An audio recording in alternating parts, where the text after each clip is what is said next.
do the same things over and over and over again. I read a research project that said the average human being has 167 thoughts in a day. Pretty wild. The only problem is 95% of those thoughts are the same ones they had the day before. So most of us, we all want a better life, but nobody wants to go through change, right? But what I've learned to do is there are ways to change that are actually very pleasurable, that are very fun, and that work, and they're lasting, and they're based on science. And that's why I'm in my 46th year doing this, because it works. I've worked with the greatest athletes in the world, the greatest entrepreneurs, and I've worked with people in prisons and kids, every genre of human. And I've had the privilege of working in 195 countries, every country in the world. We have every country in the world literally represented in this challenge. Give it up for all the countries participating, different time zones.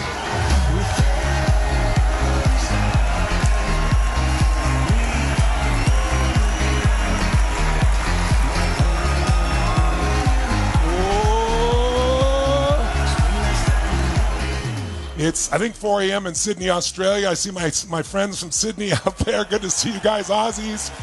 I mean, people literally all over the world in every time zone participating here. So I will not betray your trust. Even though you didn't pay for this, this is my gift to you. I'm going to deliver for you. But I need you to deliver for you too. Because a lot of times we get caught in our head and think there's something wrong with us because we keep repeating the same challenge. And all it is, it's not you, it's a pattern. And if you can learn what the pattern is, how to change it, my goodness, your whole life can change literally in a few days or a few hours, sometimes in a few moments, when you really change that pattern. And so I want to walk you through those. We're going to have some real practical tools here that we've been able to use and work. In fact, Stanford did a study last year in the middle of COVID, and I'll tell you a little bit more about it tomorrow, but just to give you one highlight, people that went through the seminar 11 months later, while still in the middle of COVID, had a 72% reduction in their negative emotions, 51% increase in their positive emotions. I mean, every aspect of their life changed a year later after one weekend, one 4-day process with me, more than today, more than a couple hours. We go 10, 12 hours a day. That is my only challenge with this. My challenge is how to condense this and really deliver for you. And so today will be probably the longest day because we're going to lay a foundation. But I'm only here to serve you. There's no secondary piece. If at the end of this week you want to join us for our Unleash the Power Within weekend, love to have you. But there's nothing attached to this. We just want to give back to you. There's so many people suffering, and I know you can make the changes that you want in your life. And I saw people, by the way, last night from every walk of life. Some people's lives are just crushing it. They're doing so incredibly well. Some people have lost a loved one, or they lost certainty, or they lost hope.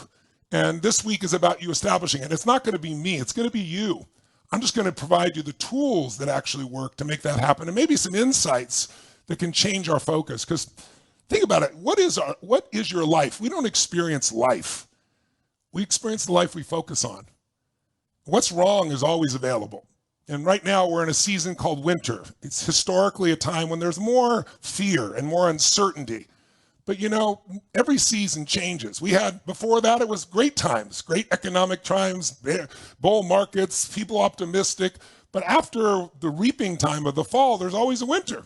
But after winter is always springtime. And spring's coming. And winter, you never go straight from celebration of fall straight to spring, right? You can't jump over it. But some winters are strong, some are intense, some are long, some are short, but they all end.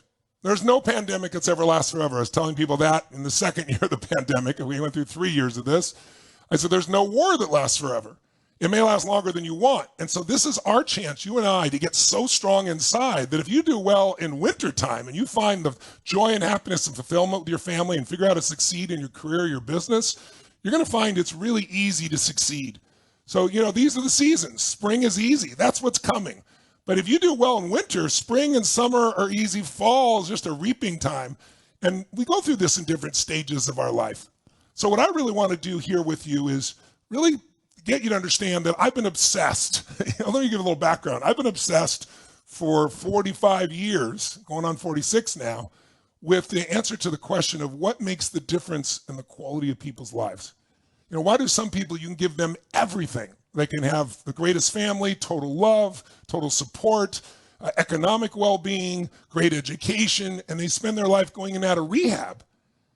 And then there are other people who life has just hit as hard as you could be hit. They've had injustice in their life. They've been treated horribly. They've been abused in some way. And very often those people become the Oprahs of the world, right? The very people that develop this hunger because they were in pain to just push through and find a way to become more. And then because they've been able to do that and because they suffered so much, they want to make sure other people don't suffer. And that's really been my experience. I'll give you 2 seconds of my background in case you don't know it. I grew up in a very tough environment where, I had 4 different fathers. Unfortunately, they're all good men. They worked hard, but many of them were broke and we had no money for food. One of the reasons I provide now started with 2 meals and then 4 and then 8, and then finally got to now we've been feeding 100 million meals a year through my partnership in Feeding America now for 8 years. We're at 980 million meals. By the way, I'm donating 2.1 million meals in all of your names here out of this program. So there'll be 982 million.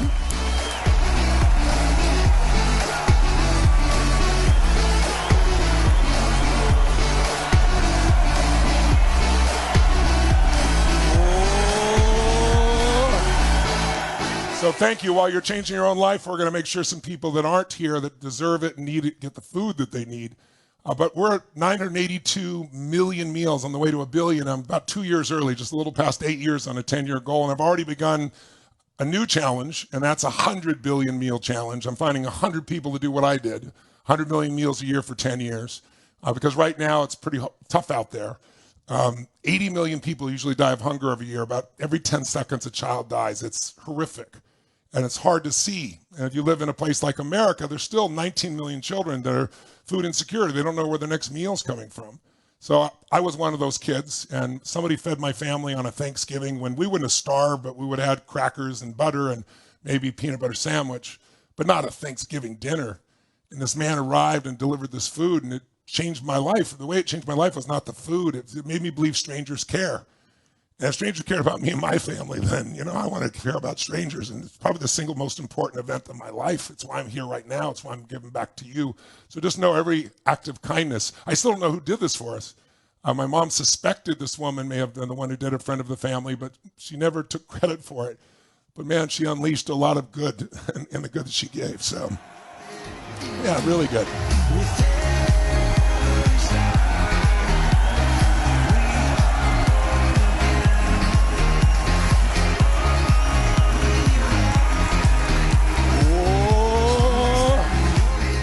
So we're going to do a lot of good together. And some of the best good we're going to do is you getting back control of more of you, taking yourself to the next level, whatever that looks like, whether it be your body or it be your emotions or your relationship or your finances or your business or your career. We're going to hit them all during these 5 days in just a couple hours a day. Give myself a pretty good challenge. But we're going to really do it. And I'm bringing some really beautiful friends in here as well. Well, one of the beyond friends is my wife, Sage, will join us for the piece on relationships, which I'm looking forward to in a couple days. That's my favorite speaker. No disrespect to anybody else. But also, I'm going to have a few people like Sarah Blakely. Some of you know Sarah. She started Spanx, youngest female billionaire in history. Started with absolutely nothing. Also having Jamie Kern-Lima is going to join us of It Cosmetics. Jamie used to work at Denny's, and she'd listen to my audio programs. That's how we got to meet. And people told her the most horrific things, just like Sarah, like, oh, you're not the face of a makeup company, or you're not skinny enough. I mean, you can't believe the mean things people say, stupid people. But she didn't listen to any of that stuff. She just sold her company for $1 billion also, right? Not bad. Give it up for her. You can't believe it.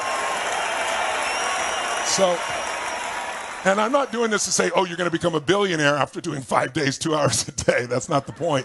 But I want you to see how people who had no money, no background, nothing, have been able to make their dreams a reality. So whatever your dreams are, that can be real. And that's not positive thinking. I want you to know I'm not into positive thinking. You might think that if you've never met me, or you see a stadium and people are jumping and, clapping and all this stuff, dancing around.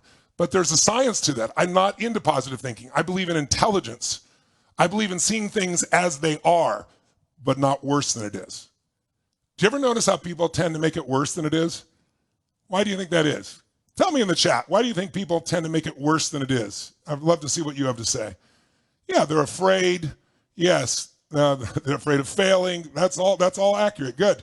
So yeah, people are so afraid of failing that what they do is they make the situation worse than it is, and then you lose any sense that you can do anything about it. You lose your own agency, your own capacity to shift. And after you get used to it, it becomes a habit of your way of thinking. And so the bottom line is, I like to see it as it is. Call it straight. Let's be honest. You know, I used to say I'm big bone. No, I was freaking fat. You know, that's not fat shaming, because I want to be healthy. I want to be fit. But I had to tell myself the truth to change, right? And then you got to get uncomfortable. Everybody today doesn't want to be uncomfortable. No one wants their feelings hurt. But that's BS. Your feelings getting hurt. How many of you had your feelings get hurt and it drove you to become better in some way? Who can relate to this? Make some noise out there, right? So I'm not here to offend you or do something like that. That's not the kind of seminar this is, so don't worry about that. But it's just, I think I had to be honest with myself. I had to see it as it was, but not worse than it was. Because I'd say, you know, I'm big boned. That was my excuse. Well, I have the same bones and I'm 38 pounds lighter, and that was 40 years ago, right? I've never gone back. But you got to see it as it is. And that's what we're going to do this week. Take a look at where you really are, and then where do you want to be, and what's the gap? And how would you close the gap from where you are and where you want to be quickly, right? The second step, if you're going to be successful at anything, kind of like a mandate of leadership, is see it as not worse than it is, but then you got to see it better than it is, because without a compelling future, people give up. These kids that are so depressed right now are these kids, I feel so, you know, anytime I can talk to one of them, I do my best to get through to them, who don't want to have kids going forward because the whole world is going to disappear by, disasters in the environment in the next 12 years. It's total BS. But when you believe that, whatever you believe controls you. It controls how you feel, it controls what you do, it controls your results, and it becomes a self-fulfilling prophecy. And so we all need a compelling future, something to deal with. If today is impossibly difficult, we can deal with the difficult today if we have a compelling tomorrow to go for that's real. But without a compelling future, we don't have anything. So you got to see it as is, not worse than it is, then see it better than it is. So you got to target, and then you got to make it that way. And for that, you need strategies, not just enthusiasm. But without energy, you won't do any of it. And that's what you see people jumping and moving, clapping, what we're doing. There's a science to it. And again, I'll explain more of it to you probably tomorrow, and when I'll explain to you what the Stanford study proved. But there's a biochemical change when you move and use your voice and you clap and you dance that shifts the way you are. At a basic level, you know the power of energy in your own life. If you're low energy, you're not going to get up and start a business. You're not going to be a great parent. If you're low energy, your relationship's not going to be great. So for me, early on, I'm looking around trying to say, what am I going to do to make my life better? I've got all these fathers, we don't have food. What am I going to do? And I wasn't popular in school. I loved people, but I remember the most popular kid in school treated me and my friends like dirt. And I was like, how could this guy be popular? He's so mean, right? But it made me interested in psychology. And the other part was I had a mom who I honor to this day, most beautiful soul. I wouldn't be who I am without her. She's since passed. But she also went through some rough times and did what a lot of people did in her generation. She turned to alcohol and prescription drugs, Valium. And when you put those two together, she was a different personality. So she'd pour liquid soap down my throat until I was throwing up, saying I was lying, and I wasn't lying. And so when the person you love most seems like they're trying to hurt you, you got to figure your head out. But it made me a practical psychologist, because I have a younger brother, 5 years younger, younger sister, 7 years younger, and I want to make sure nothing happened to them. So out of that hunger to find better answers, I started reading every book I could get my hands on. I took a speed reading course. I said, I'm going to read a book a day. I didn't do that, but I read about 700 books over 7 years. But also, I got exposed to a seminar. I didn't know what a seminar was. I'll tell you what happened. I was working as a janitor. I'm going to high school. I'm trying to help my family, working as a janitor on the weekends. And then I was working, as a busboy in this restaurant as well, just trying to contribute so we had enough money for things. And one day, my mom said, this guy, my dad talked about him also, and said he's become so successful and he buys houses and he fixes them up and sells them. And he was wondering if you wanted to, work this weekend. He pays really well and moving furniture. And I was like, of course. And my father said, yeah, that guy used to be such a loser, and now he's so successful. So I go there, I work my tail off, and I wasn't that big. I was 5'1" in high school. I'm 6'7" today. I tell people the difference is personal growth. But I had a tumor in my brain. It made me grow 10 inches. But before that happened, I'm a little guy, but I'm a hard worker. And I impressed him. And he's like, man, I'd hire you all the time. And you're amazing. And he says, let's have lunch. And we started talking. And I said, well, I'd love to ask you a couple questions. I said, you're so successful now. You're doing all this stuff with real estate. And I said, my dad said you used to be such a loser, and now you're so successful. And only kids can say this. I literally said this to him. He said, your dad said what? Right? And I said, well, you know what I mean. And he goes, well, your he's being honest with you. I wasn't doing well, and I'm doing great. And I said, well, what changed you? He said, I went to a seminar. I said, what's a seminar? He says, where this man takes his entire life experience and compresses what he's learned to save you time and teaches it to you in 3 or 4 hours or a couple days. And I said, wow. I said, you went to that seminar and it changed everything. It changed the way I thought, the way I felt, my actions. I learned tools. It changed everything. I said, well, I'd like to go to one of those. Could you get me in? He said, yes. But then there was no follow-up. I said, well, will you? And he said, no. I said, no? Why not? He goes, because if you don't pay for it, you won't value it. And I said, I'll value it. Trust me. He goes, no, you got to pay for it. I said, well, how much is it? It was a 3-hour seminar, and it was $35. It'd be like $200 in today's dollars, to give you an idea, right? And I was working $40 a week as a janitor, so it'd be like a week's pay. That's a week's pay. He goes, well, then just keep doing what you're doing as a janitor and take 20 or 30 years and maybe never get these lessons, or you could learn these lessons in a few hours and save yourself a decade. It's like, oh, it was one of the biggest decisions of my life at the time, spending $40, $35. Because it was more than that, I pay for the gas, right? I'm thinking every dollar in those days. And so sure enough, I go to this seminar and I'm out of my mind, and I read so many books already. When Jim Rohn's speaking, I'm an audience of people, and I'm finishing some of the sentences because I read that book, Think and Grow Rich or whatever it was, right? And I was a little bit obnoxious without meaning to be. I was just so enthusiastic. And afterwards at the break, I went up to him and I let him know that I really wanted to come to work for him. And he looked at me as this kid and said, young man, he goes, you have to go through all my programs first. You got to do all these things. And I said, what are they? Well, my leadership, this and that. And I was like, how much is it? And in those days, it was $1,200. So it'd be like $10,000 today, give you an idea. And I was like, oh my God. I said, well, I'm sleeping in my car right now. My dad got kicked out by my mom. Christmas Eve, she chased me out with a knife. She wasn't going to kill me or hurt me, but I wasn't going back in. And I said, so I'm sleeping in my 1968 Volkswagen now. And I said, I don't really have any money. He goes, well, I'm not your banker. He said, some people have to survive. Some people have to succeed. If you have to succeed, you'll find a way. You've only got a week and a half. So I started going to banks trying to borrow money when I had no money and no credit. And I got really good at knowing when they're going to say no, like when I walked in the room. It's pretty obvious. And then I had this moment in my life that changed my life where I didn't even know what it was. Something inside me just snapped because I was running out of time and I knew this was the answer. And I just got myself in this incredibly strong state. And I walked in. I didn't know what changing state was in those days. But I changed my body, went in. I looked at somebody who looked persuadable. And there was this sweet looking woman with gray hair. And I walked straight up to her desk and I said, my name is Tony Robbins, and shook her hand, probably broke it. I was so enthusiastic. I said, I'm here to borrow $1,200, not so I can fix my car, go on a vacation, so I can attend a seminar. And she started to laugh, which was not a good sign, right? But long story short, she says, what are you doing? And so I said, I want to go to this seminar. I'm going to learn these skills of life and time management, this and that. And I said, I'm going to help hundreds of thousands of other people in my life. I wasn't thinking millions or $1.3 million in 1 week.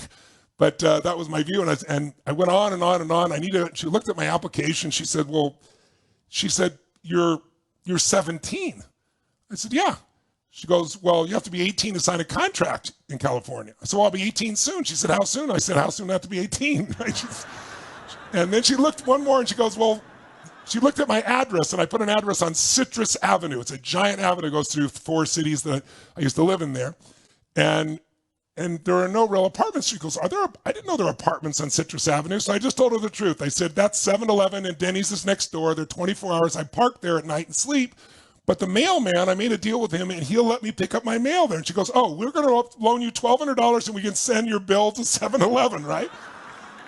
But something in what I was doing, I got really emotional. I was like, I got to do this. I need your help. I'm going to make this happen. You can count on me. And there's this moment of grace where this lady looked at me and she goes, I think you're going to do something with that energy. I'd like it to be something good. She goes, but I don't see how the bank is going to loan you money. I said, please. I said, I will do whatever it takes. And she took a long pause and she said, I'll tell you what, I'm going to go to the bank and try and get to loan you this money. But if they don't, I will loan it to you. But you have to look me in the eye and swear to me I'm never going to have to come looking for you. And I reached over and kissed her. I don't think she was quite ready for her. Her name was Mrs. Williams. I said, I'll always tell this story. I'll tell people I started all because of you. Little did I know or she know how much that would lead to, right? Pretty amazing experience.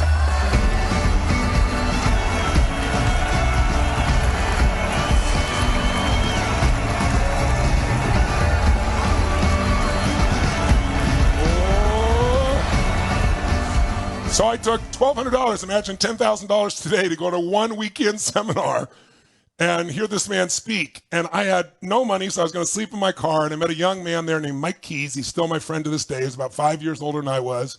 He was broke too, but he had enough money for a hotel room. He goes, you can stay in my hotel room. We're still friends to this day. In fact, he's watching from somewhere, I think in Florida right now. So it was precious because I invested so much. It's like I got every word he wrote down. I didn't get up to P. He wrote the. He said the. I wrote the. At one point, I counted up. Every word was like worth 3 cents or something like that. It was just, I was going to get it all. Some people took casually. I didn't. So I don't know where you are in your life right now. If you're in a tough time, I hope that you'll take some notes while you're with me here, because if you listen casually, it's okay. Nothing wrong with that. But you won't remember more than 10% of what I say, a month from now. But if you listen and take notes, just even if you don't read the notes again, writing it down makes you drive the grooves deeper in your mind. So I hope you'll do that. And then if you do what the exercises we're going to do, we're going to engage each other and move your body. Now the body's engaged. It's not passive. See, if you learn in a passive state, you go, wow, this is really interesting. Wow, yeah, I think this could be helpful. Man, he's got big teeth, or whatever you're thinking right now. So if you do that, later on you go, yeah, I really should do this. I really should. You have no energy in the body, right? So I took that. I learned from Jim Rohn. I went to work for Jim Rohn. And then gradually, I learned new tools. I learned things like NLP, neuro-linguistic programming, how to change the reprogramming of your mind, how to take a lifetime phobia, an uncontrollable response. Some people are in therapy 4, 5, 10 years for, and wipe it out in an hour or less. And it works. It's real. It's because it's directly working on the way your brain links things together or associates things. And I got really good at it. And so I went up to Vancouver, British Columbia, Canada, and I was like, I'm gonna make this thing work. I'm gonna share with people how they can change their lives, and I'm gonna. So I did all these free guest events, and I would do these demonstrations with people, and I got on a couple of radio shows, and that's how my career took off. And on the radio shows was one of those shock jock shows, one of the early ones, and I didn't know what that was, and I thought I was going on for this serious discussion. This guy was just trying to harass me. And I was like, he goes, oh, you can help anyone to change. He goes, well, I have a guest who wants to call in on you. And so this man calls up, he's a psychiatrist, and he says, you're a liar, you're a charlatan, people like you should not be allowed on the radio. And I was dumbfounded. I said, sir, have you ever met me? He goes, no, have you ever met any of my clients? He said, no. Then I said, how can you say that? Because it's impossible. You can't wipe out a phobia in less than an hour, blah, blah, blah. And I said, well, sir, are you a scientist? He said, of course, I'm a physician. I said, oh, good. As a scientist, then you would never make an assumption. I said, you must be testing your hypothesis. Your hypothesis is I'm a liar and a charlatan, and you need to test it if you're a scientist. True? And there's this pause. And he goes, yeah. And I said, well, great. I said, why don't you, I'm doing a seminar tomorrow night for free. It's at the Holiday Inn. That's how I used to start my career. I'm going to do a 2-hour free guest event. I'm going to do some demonstrations. I said, why don't you give me one of your patients? Why don't you give me somebody you've never been able to cure? I said, I'm sure you've got plenty of those, right? You want to play hardball? I can play hardball, right? And he goes, well, we all have patients that aren't ready to change yet. I said, well, that's funny. I haven't found any. Of course, only done 3 therapies at that point, but I was very confident, right?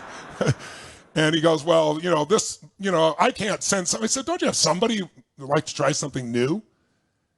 So I do have this one woman. I said, what's her problem? She has a snake phobia. Now, phobia is an uncontrollable response to a stimulus. And hers would, she'd fall asleep and she'd have a dream that a snake's biting her on the face. I don't know if you ever had a dream that's so vivid, but her adrenal glands would fire off and wake her up. And this would happen 4, 5, 6 times a night. I said, how long have you been treating her? And he said, 7 years. I said, well, bring her down. That should take me, 20 or 30 minutes. And he went, I got really intense. And the radio guy cut him off, says, we'll see you tomorrow night at the Holiday Inn. So my entire career is based on this. So, by the way, in those days, I was trying to get like 50 people to show up for a free seminar. And sure enough, 500 people show up to see the shootout against me and the psychiatrist there. And the room is filled and jammed. I mean, if the fire marshal comes, they shut me down.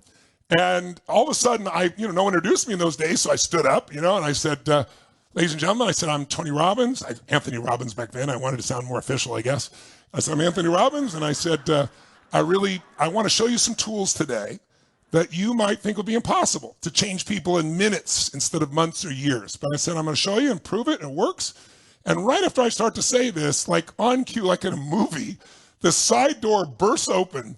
And I don't know about you. How many of you, if you meet somebody on the phone for the first time, you just hear their voice? How many of you do what I do? I can't help it. I make a picture when they're talking of who they are. Anybody of you do that like I do it too?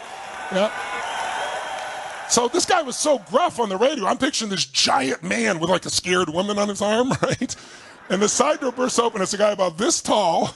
He's got this woman in tow. And he fights through the crowd. It's like a movie. It's dramatic. And he stands right in front of me. I'm on this little stage, not a big one. So I reach to shake his hand. He wouldn't even shake my hand. He just goes, "Here's the woman. Hey." And I said, okay. I said, "Man, why don't you have a seat here?" And I said, "Ladies and gentlemen, how many of you heard me on the radio the other night?" And almost everybody raised their hand. Yeah, that's why they were there. And I said, "Well, this woman, ma'am, I understand you've had a phobia for many years about snakes." And she goes, "Ah!" And starts shaking and spitting. And I calmed her down. Took about a minute and a half to calm her down. I said, "I just want everybody to see what that is." I said, "Now, you've been treated for how many years?" She's 7 years by that psychiatrist right there. Right? I was just putting everything on the line. And I said, "Well, let's going to do some techniques." And it took me about 15, maybe 18 minutes. This is not because I'm special. The tools anyone can do them. But I was willing to put myself on the line. And at the end, I went, "How do you feel about snakes?" No response. She goes, "Wow, that's amazing." I said, "That's great." But I came prepared. So I said, "Just hang on a second." And I walked behind her, and there's a desk back here. And I grabbed the bag, and as I pull it out, the bag is moving, and the audience understands what's about to happen. And I reach in. It was a little gardener snake. And I pull out the snake, and I said, "How do you feel about snakes?" And she didn't scream or spit or any of that stuff or freak out. She just pulled back. And the snake's still in front of her. And I said, "How do you feel about snakes?" She goes, "They're not very attractive." Right? And I said, "Okay, but look, you're not spitting, you're not shaking, none of that's happening. I know you're uncomfortable. That's natural. I'd be uncomfortable. Right? But I've handled them a few times now." I said, "What do you think it'd feel like to conquer your fear? What do you think it'd feel like to hold this snake?" And she goes, "It's not very attractive." And the audience starts going, "Hold it, hold it, hold it," right? And she goes, "Okay." And she grabs and starts to squeeze it. I said, "Don't kill it," right? And then sure enough, right, that became my signature. So I do event after event, and I was doing every kind of work you can imagine. I did with people that were smoking. I did with people addicted to drugs. And then I started getting a chance to work with people like Nelson Mandela and Mother Teresa. I'm old enough. In the 1980s, 84, they had the Olympics in Los Angeles, and I worked with a guy who wasn't supposed to make the swimming team, and he won in the 1500 freestyle gold medal. And then as I got greater results, things got bigger, and I got to reach more people. And then I started starting companies because I studied the patterns of business, and I became successful in that area. And so it just grew and grew and grew to where we are today. But it's all patterns. That's what I want you to understand. All the things that you think are you that you don't like are just patterns. And we can change those. There's nothing wrong with you. You don't need to be changed. And I'm not here to be your guru. There's nothing wrong with you. But we can change the patterns that don't work, and we all have them. And if you don't have them now, you'll probably pick some up along the way. So we have to know how to shift those, how to make them go. And we also have to know that as the world changes, as it has, we have to be able to change our blueprint, our way of operating. It's kind of like, I don't know if you've ever seen like a Baja race. Baja, 1,000, 1,000 miles in the desert, or the Le Mans 24-hour race. If you take your car, even if it's a Mercedes, and try to do those races, you're dead. You have to re-engineer that car. Or there's some races they do in the deserts, in the Sahara deserts, and they have these giant exhausts that go like 10 feet in the air, so that if they get in the sand, the engine will still work. Well, you and I have to re-engineer for winter. And again, winter's not forever. But we got to get stronger. We got to get wiser. We got to retrain ourselves. And if we really do that, everything that we can think of in our lives will change. And so what I'm really focused on here is the unshakableness, again, doesn't mean that you don't have fear. It just means you use courage. You follow me? It's like if you don't have, you can't have courage if you don't have fear. If you're not afraid, there is no courage. Courage is I'm scared to death, but I do it anyway. So part of what I want to do with you here in this little bit of time we have together is lay a foundation, and then each day we're going to learn some skills, some insights and skills, and then I'm going to give you a challenge. And that's your pay for this. I'm not asking anything from you financially, but I'm asking you to pay yourself by saying, I'm going to take what I learned today and do one little thing that's might be a little bit uncomfortable, but it's going to make me grow. Who's up for that out there? Who'd be up for making that happen? Let me hear you out there, ladies and gentlemen. Let me hear it.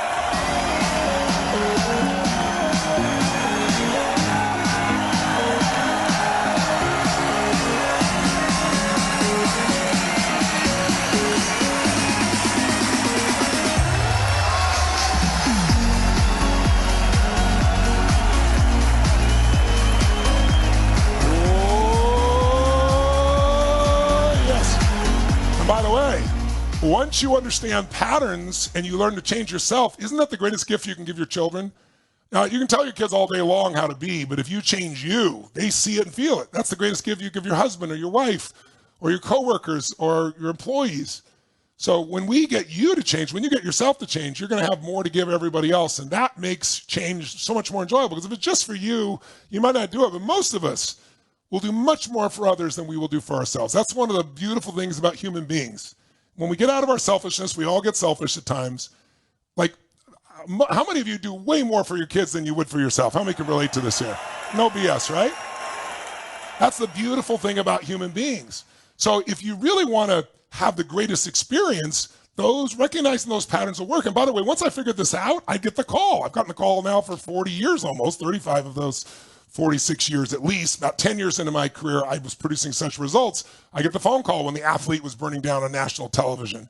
Serena Williams, her sister was killed. She couldn't get on the court. And I got to step up and deliver right now. And the whole world's watching. If I don't deliver, she can't get on the court. And then she goes and wins. Or I go and I deal with somebody who's suicidal, a child or an adult. And knock on wood, tens of thousands of them. In fact, we have films of them. We train therapists in this now around the world. They get credits for this, education credits, to give you an idea. How many of you I don't know how many have seen the Netflix documentary, Tony Robbins, I'm Not Your Guru? Any of you seen that out there? Yeah. You'll actually see the interventions that I do, and then we did a follow-up with him 2 years later. We just had a 5-year anniversary and got to see all these people's lives, and we got to see their lives still are changed half a decade later. So it's all available to you. I get the phone call, true story, when the President of the United States calls me and says, they're going to impeach me in the morning, Tony. What should I do? I've actually gotten that call more than once. There's only a few people that have gone for impeachment. But I'm talking about Clinton the first time. I'm 32 years old. The President of the United States says to me, Tony, they're going to impeach me in the morning. What should I do? My first response was, could you call me sooner? I mean, tomorrow morning. But by being in those pressure situations with athletes, with sports teams, with business people, with politicians, I developed skills. When you play with no net, when there's nothing to fall back on, it's amazing how God and the universe will support you if you're truly trying to serve. It's just about your ego or looking good. It's not going to work. And I've failed at plenty of things. It's not like I've always succeeded. But I've gotten back up and not called a failure by learning from it and then gotten better. That's the process. So I said it's all about patterns. So if we're going to create some breakthroughs, who wants a breakthrough? Who doesn't want to just learn more? Who wants a breakthrough in your business, your life, your relationship, right? If you're going to have a breakthrough, then there's a couple things that are needed. But one of those things is really being able to see that there's 3 skills that you need to master. If I were saying to you, I have 5 kids and 5 grandkids. And COVID blessed me in one way, which is I've spent most of my life living around the world, going to 15, 16 countries, doing 275 days a year on the road. And then all of a sudden I was home. And then I found a way I could still reach and touch people. And so my wife and I have been talking about wanting to have a little one. I already had 4 kids and 5 grandkids. And we decided to go for it. And God blessed us. So I now have a 21-month-old that came out of the COVID period here, ladies and gentlemen. It's pretty beautiful. My daughter. I have a 48-year-old daughter and a 20-month-year-old daughter. It's quite a span, right? So how does that work when I'm only 62? Well, I married a woman early in my life who had 3 children from 2 different husbands. And so I was 24, turning 25, and had a 17-year-old son, an 11-year-old daughter, a 5-year-old son, and then a child on the way. So I've had some growing that I did in my world to make that happen. So when I think about my kids and my grandkids, I'm sure many of you have seen Oxford has published this. I think Harvard's done a study where they're showing over the next 15 years roughly, about 45% of all jobs that currently exist are going away. Why? You're going to be replaced by robotics, by AI, by algorithms, by nanotechnology. The amount of change that's going to happen in the next 5 to 10 years is greater than all of humanity's time. I read a statistic, I think it was in 1920, the amount of information that we had doubled about every 20 years. Now it doubles every 24 hours. That's the world we're in. So change, people always talk about, I don't know if I want to change. I don't care if you want to change. Change is coming. Change is automatic. If you don't do anything, your body's going to change. Your relationships are going to change. How many think the economy is going to change? It's going to get worse and going to get better. It's going to go up and down, right? We're probably going to have some recession if we don't already have it, but it's not forever. We're resilient human beings. If you study history, it's cyclical. So change is automatic. Progress is not. If you want progress, you've got to invest in yourself. You got to push forward. I remember I just saw recently there was an interview that was being done with the Oracle of Omaha, and he's talking Buffett about the experience of what should you do with inflation. Inflation's 7 or 8%, and he said, invest in yourself. When I first met him, I said, what's the most important investment you made? And I thought he was going to say Coca-Cola, or I thought he was going to say something like Geico, because I'm familiar with those investments he made. And he goes, that's what you do, Tony. I said, well, I do a lot of things. He goes, helping people communicate, own themselves more. He said, I went to Dale Carnegie when I was really young. Without that, none of the other stuff would work because I wouldn't have the ability to communicate. And he goes, he told people just recently, invest in yourself because it's not taxable. When you get more skills in this area, they give you returns for years. And if you're the best doctor, the best lawyer, the best webmaster, the best nanny, the best anything, and the dollar became worthless and we use seashells, you'll have the most seashells. You'll always be in demand.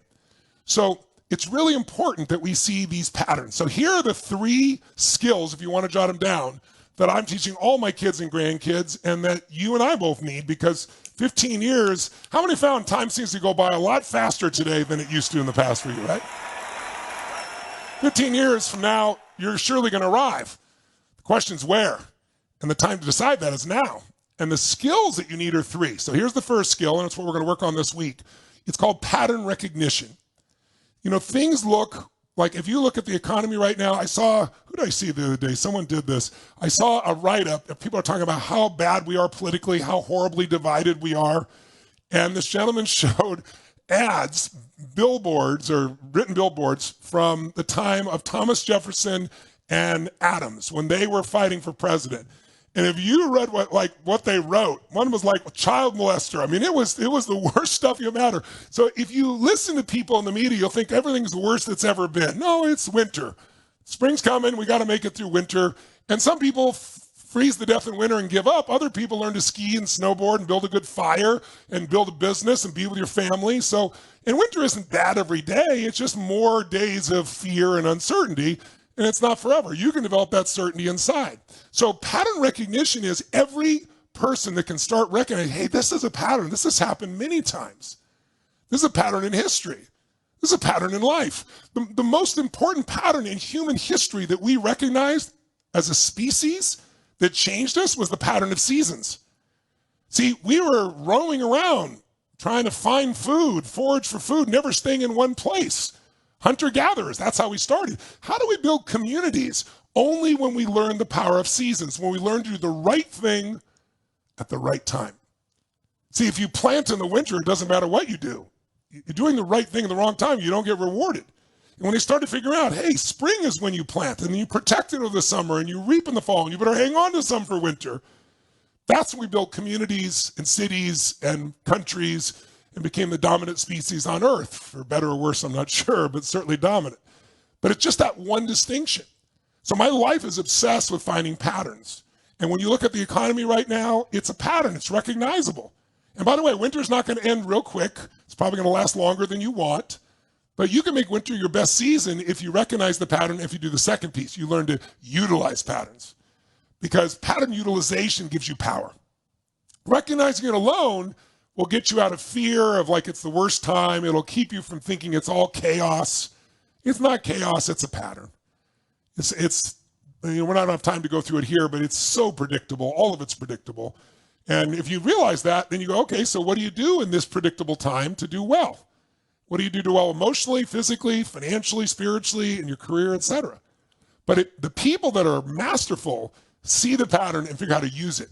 It's like, how many of you, COVID was brutal in your life, but you eventually figured a way to use it for something better, like to get closer with your kids or build a new business? How many of you found a way to use COVID, not be used by COVID, ladies and gentlemen? That's awesome. You learn to utilize it, and it's not so bad. I mean, I'm here with you because of COVID. I have my baby girl because of COVID. So I could have been destroyed by it. You know, one of my companies lost $100 million in about 6 months because I didn't want to let anybody go. And I was trying to keep things going. But eventually I figured it out. It was a pretty rough year, to say the least. But we found it out. We figured it out. We turned around, found better ways. Now I'm seeing 10 times as many people and also making it more convenient for people. I still do plenty of live events where people come in person, but people can do it from their home in 195 countries. And it's so much cheaper and easier, right? But the third skill is the most important skill of all. If you can teach your kids and learn it yourself, and that's what, after a period of time, you can get to, and that's pattern creation. If you think of somebody who's a great business person, they recognize patterns of need, they know how to use them, and they create things that fulfill those needs. If you look at a great dancer, they know the patterns of movement that move people emotionally, know how to use them, but then they create their own. If you learn to play the piano, usually you play somebody else's music first, and then if you do that for years, there's a point when all of a sudden something strikes inside you and it becomes your music. You start creating things because you've seen enough patterns, you've used enough other people's patterns, that now you're able to be a pattern creator. Now you're truly a musician. And that's what's happened over basically my 45, now entering my 46th year. At this point, I'm pretty good at pattern recognition. I'd have to be an idiot not to be, having worked in 195 countries around the world and seeing everything, the most challenged people, to the most privileged. I've seen them all. I've dealt with, Hollywood executives addicted to cocaine, and I've dealt with people in, Harlem addicted to cocaine, or East London addicted to cocaine. And they all got a reason why, and their lives are completely different financially and everything else. So I want to get to where you can not only recognize, use, but create some patterns. And we're going to start that right now. So how are we going to do that? Well, the first pattern is the most basic of all. And when I tell you it's, you're going to go, oh, big deal, Tony. But I got to tell you the truth, because without it, nothing else works. The pattern that will change your life. If you want to change your relationship or your business or your career or your body or your emotions or be a better parent, the first spot is you've got to increase your energy. Energy is the essence of life. When you're low energy, everything's impossible. Who knows what I'm talking about out there, right? Right? It's like everything's impossible. Have you ever, when you're low energy, you get irritated by things easily. Have you ever snapped at somebody and then felt bad afterwards because it was not them, it was just the state you're in? Who's ever done this out there? Yeah. Who's ever been snapped at? Okay, I got the victims and the volunteers here. All of them. But my point is, you've got to understand that the essence of what's going to make things work is this sense of energy. And think about it. We've had 3 years of being locked up all over the world. And most people have gained weight, not all. They shut down the gyms. They kept open the liquor stores and the weed factories. It's just like, they just came out, Washington Post just came out with a breakthrough story the other day, as if no one already knew this. I mean, most of you know that COVID, the number one thing beyond age, was being overweight or obesity, because it affects your immune system. It's the number one factor of dying of COVID. And they came out with this big article that exercise, after they shut down and they tried to put people in jail who opened their gyms, that exercise can help you avoid dying from COVID. It's quite amazing how powerful it is. Well, it's really moving the body and producing energy. So think about it this way. If you want to have a business or a career, do you want to do business with somebody who's super low on energy? Do you even want to talk to them? Do you want to be around them? Or better yet, excuse my cough. Better yet, let's say you're in an intimate relationship. Now let's try something for a second. I want you to imagine you got two people that you know, or could be you and someone else, who are totally, completely in love. I mean, passionately in love. Not, I love you, but really adore each other, right? Really adore each other. And let's pretend for a moment that they both have taken care of themselves and there's super high level of energy in them. That doesn't mean they don't have tasks or challenges, but they got super high energy. They just go for it full tilt. And so what happens? What kind of relationship? Two people that totally love each other, super high energy in a peak state. Are they going to have a good relationship, an okay relationship, a lousy relationship, or a magnificent one? Put in the chat box. What do you think it's going to be? Yeah, magnificent, of course. But watch this. What if you have two people that still love each other completely, passionately, adore each other, but they've let life and all the things around them cut their energy down so that they're now like feeling, okay, good, pretty good, better than dead, good. How's it going? Good, right? And they still love each other, totally, but their energy's down here now. Is it going to be the same relationship? You and I both know it's not, right? Is it going to be great, magnificent? No, it'll probably be okay and good, even though they love each other. But here's the danger zone. Have you ever had this in a relationship? I'm sure you have. I have. you ever been in a place where you're just burnt out? And if you're both burnt out, you're way down here. Your energy's through the floor. Everything's stressful to you. Your reaction to everything's there. And now the same two people that totally love each other, are they going to have the same level of relationship? This is yes, this is no. Tell me which one. Are they going to have the same level, yes or no? No way. And you know that intuitively. So energy is life. So then the question is, how many of you have days where you wake up and your mind says, let's go get them, and your body says, I can't get out of bed? Who knows what I'm talking about here, right? Or how many of you have days where you think to yourself, I don't want to talk to people today? Who has days like this? Make some noise if you have days like that, ladies and gentlemen, right? But if you're a human, and you're going to continue to be part of life, the government's not going to keep writing checks like they did for 2 or 3 years. You're going to have to go to work, right? We all know that. And if you go to work and you fake it, oh, yeah, I'm great. How are you? I'm great, too. We all have giant bullshit meters today, don't we? So that doesn't work at all. So you got to make a legitimate, true shift inside you. That means an energetic change. So in order to do that, I guess you'd have to say, if I'm low on energy, where does energy come from? Tell me, put it in the chat box here. I'd like to see, where do you think energy comes from? I want to see your best answers there. Where does energy come from? Okay, wow, I'm seeing a bunch of people saying food. Okay, let's address this for a moment, okay? Food is a source of energy. Is the source of energy? No. I'll prove it to you. How many can remember your last big holiday in America, like Thanksgiving, or around the world like Christmas? Who remembers your last holiday? Come on, create some energy out there, ladies and gentlemen. And when you have this big holiday, usually you have a holiday feast, right, with your family or close friends. And when you go to do that, let's say it's Thanksgiving or Christmas, what do? You go, it's Thanksgiving, it's Christmas, so I want to be thankful, so I'm going to eat broccoli and veggies, right? No. What's the volume of food that you eat on Thanksgiving or Christmas? What is it, a little or a lot? Usually it's more than you can possibly contain. And at the end, you're like, I'll never eat again.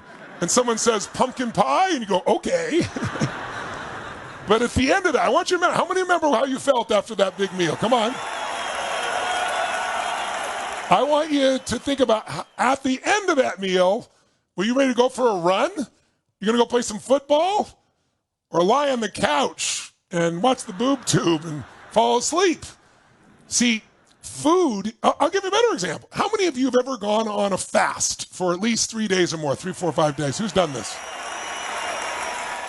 Tell me, put it in the chat box so I can see you out here. Did your energy, after the first day is tough, sometimes day and a half, but by the second or third day, did your energy increase or decrease with no food in your body? Which one? Show me, which one? That's right, massive increase. You have no food. That's because the way most people eat causes their body to use so much energy for digestion that it drains the energy. It's like when people come back from lunch and they need a coffee to keep it going. So that's a whole nother subject, but it's not the source of it. Now, some people I saw said sleep. Who's ever slept 8 hours and you're still freaking tired? Let me see a show of hands out there. Come on, make some noise out there. Right? So it's not sleep. I mean, if you had a day and you had no sleep, but something happened, woke you up, and you're ready to rock and roll for the whole day, who's had a day like that? You're about to have 5 of them. Stand up for a second and shake your body out. Just for a moment, shake your body out. Come on. Come on, wake it up.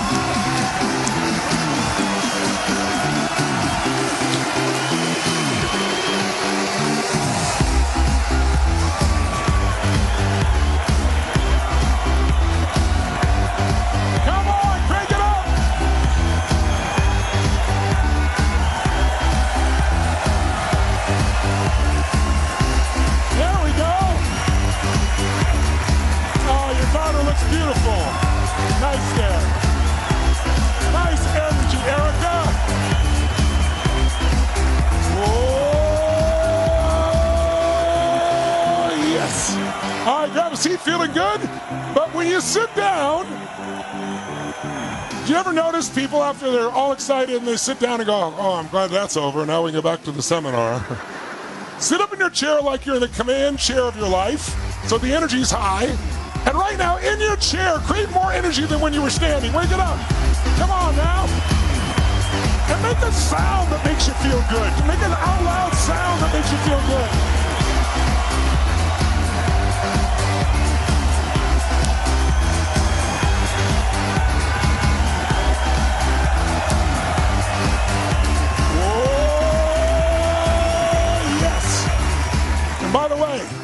Energy is a habit, isn't it? It's a habit. I got a question for you, an honest question. If I asked you 2 days ago at the same hour, what was your energy like on a 0 to 10 scale? Where you measure it. 10 is unstoppable energy, 0 is dead. Where would you say you were 2 days ago at this hour? Put it in the chat box. Let's see what we got. We got 5, 7, 6, 5, 5, 7, 8, 5, 4, 5. Show me on the screen how many. What where you been there? Not now, but a couple days ago. What will be the number? Put it up the number. There we go. So I see a 7, I see 4, I see 2, I see a 9, I see 3, I see 4, I see 5, I see 5, I see 5, I see a 10, I see a 9, I see 3.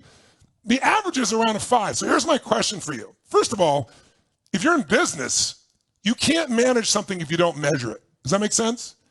And by the way, when most of us get overweight, it's because we don't measure very often. All of a sudden you wake up and go, oh my God, I'm 10 pounds overweight, 15 pounds overweight. But if you measured each day and paid attention, you could fix it before it got out of control. Same thing's true with everything, but your energy is the most important one. So here's my question. If the average is 5, and I'm seeing all these numbers, some are 3s and 2s, let's give it a 5. Here's my question. Would you ever really want to date a 5? Do you want to do business with a 5? Would you want to be a 5 parent on a 0 to 10 scale? No, so we need to shift it. So how do you shift it? Well, here's what's ironic, and you'll understand why we're doing some of this movement. Emotion is created by motion. Energy is emotion. It's energy in motion. The way we move, the way we breathe, the way we use our voice totally changes our energy in a second. If I came out this morning and said, good morning, thank you for joining me. I'm Tony Robbins and you're not. And over the next 17,000 hours of this seminar, right? So sometimes I'm going to ask you to make a sound. In fact, right now, no matter where you are, just try something. Make a sound of total excitement out loud. Go for as loud as you can. Make a sound of excitement.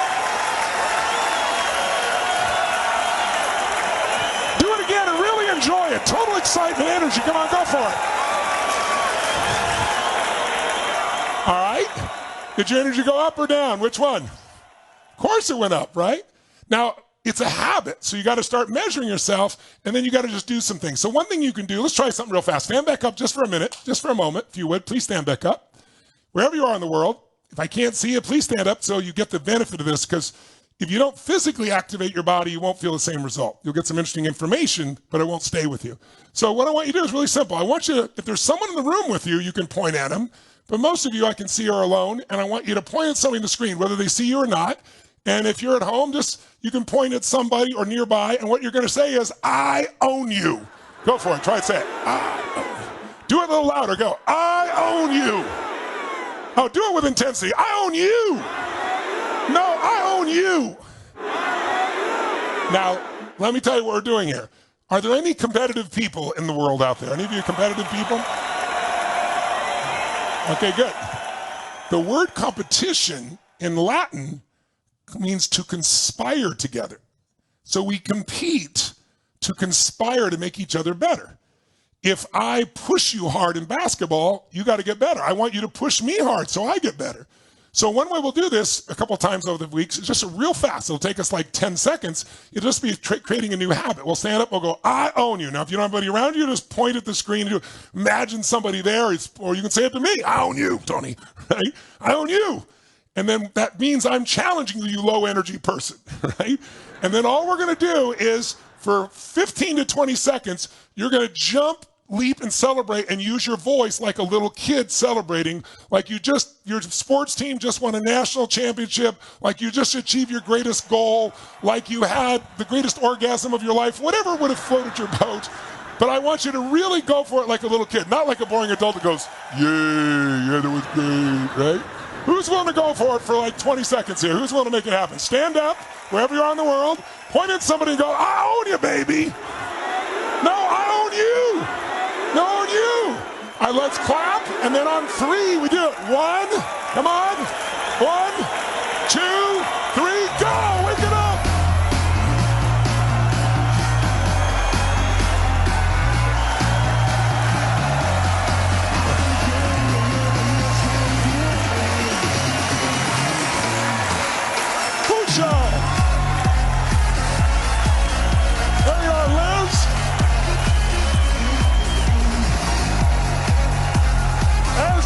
energy. Devin? Jewess? Say you rock, baby, so do I. And grab a seat feeling strong now. And don't let the energy drop when you sit down. There you go. 10 seconds in your chair. Keep the energy going in your chair. Come on, here we go. 1.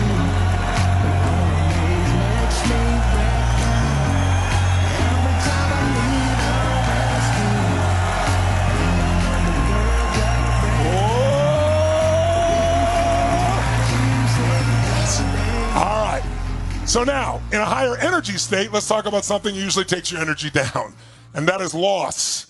How many of you felt some sense of loss in the last 3 years? Loss of freedom, loss of money, loss of business, loss of family? Who's gone through loss? So there's a pattern that we go through when we have a loss. You've probably heard of it. Most people call it the 5 stages of grief, and they're predictable. The first pattern is if you get some major loss, the first is shock. And you don't even believe it's possible, right? You just don't even believe it. It's denial. It's a shock, and you're like, no. Who knows what I'm talking about? Who's had this experience, right? Somebody died, you got fired, your company, went through something, whatever. And we just don't want to experience it. It's just too abrupt. But then go ahead, put the second stage on there. What happens? Well, after that, then we tend to get angry, or at least frustrated, or some anxiety.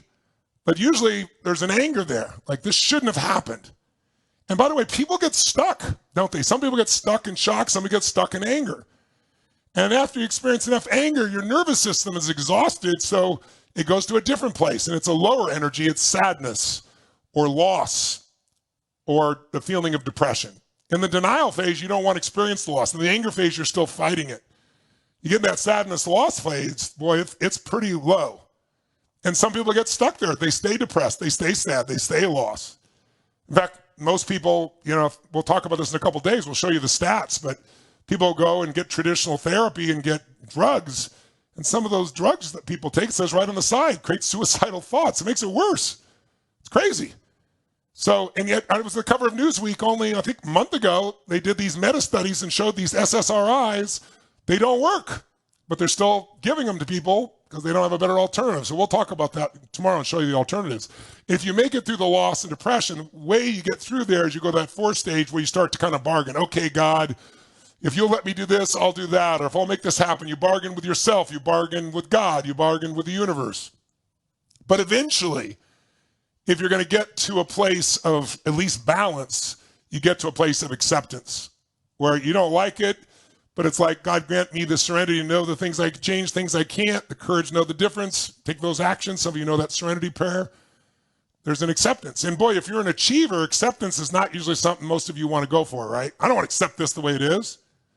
But you do have to accept something to complete it so you can let it go. But most people get stuck in anger or sadness or maybe acceptance. And I don't think that should be. I believe there's a 6th stage that takes you out of grief, and that is creation. Creation. The way you get the life back and make it better in spite of all that's going on is you create. You create something new. You create a new business, new relationship, a new opportunity, something that comes, I believe, out of humongous, horrific pain. Good must come. Out of injustice, good must come. And not by demanding, but by creating something that creates something good. Who's up for this? Who likes this idea here, ladies and gentlemen? So, my way of looking at that is how do you create a breakthrough? And that's what I want to focus on for this little session with you now. What is a breakthrough? Everybody says, I'd like a breakthrough, but what is it? Do me a favor, put in the chat box your definition of a breakthrough. I'd like to see what your definition is. I'm seeing people still talking about the losses here, but tell me now what your definition of a breakthrough. Okay, an insight. Okay, immediate change. Okay, what does that say? That one's hard to read. Okay, this one's saying understanding a deeper truth, a massive change in your behavior. Okay, all those are really good examples, I'll give you my definition, if I may. There's no wrong definition. In my life, a breakthrough is a moment in time. It's a moment in time when everything changes in your life. And it changes because what you thought was impossible, you now know is possible, and most importantly, you act on it. You don't just think about it, you do something. See, you're stuck. People get stuck in sadness. They get stuck in acceptance. They get stuck in anger. But in order to create something new, You just got to know your whole life can change in a moment. If you don't like your body, change it. If you don't like your relationship, change it. Maybe start by changing you, because otherwise you'll throw your pendulum and just find somebody else. After a while, you have the same problems, right? If you don't like your business, change. You don't like your career, change. You don't like your income, change. You go, Tony, well, that sounds so easy, but it's not like that. Yes, it is. But in order to do it, you got to create a breakthrough. You have to find something inside you, that moment where you know that you can absolutely change. And not only can you, the impossible is possible, and you do something. You take action. Now, all of you have had moments of breakthroughs in your life. How many of you have had something in your life that maybe you struggled with for years? A change you wanted to make, needed to make, and you just didn't do it. You came to the edge of doing it, and then you procrastinated or put it off, or you gave up, and then were mad at yourself. But eventually, one day, something happened that pushed you over the edge. And in one moment, you said, not another day, not another hour, I'm changing this now. Who's done this somewhere in your life, ladies and gentlemen, with your body, your relationship? How many of you have ever been in a relationship way too long where you knew it was wrong? You knew it was wrong for you, it was wrong for them, but you stayed. Why? Because this need for certainty, that basic human survival need of certainty. Well, I'd rather deal with the devil I know than the devil I don't know. Maybe being alone is even worse, right?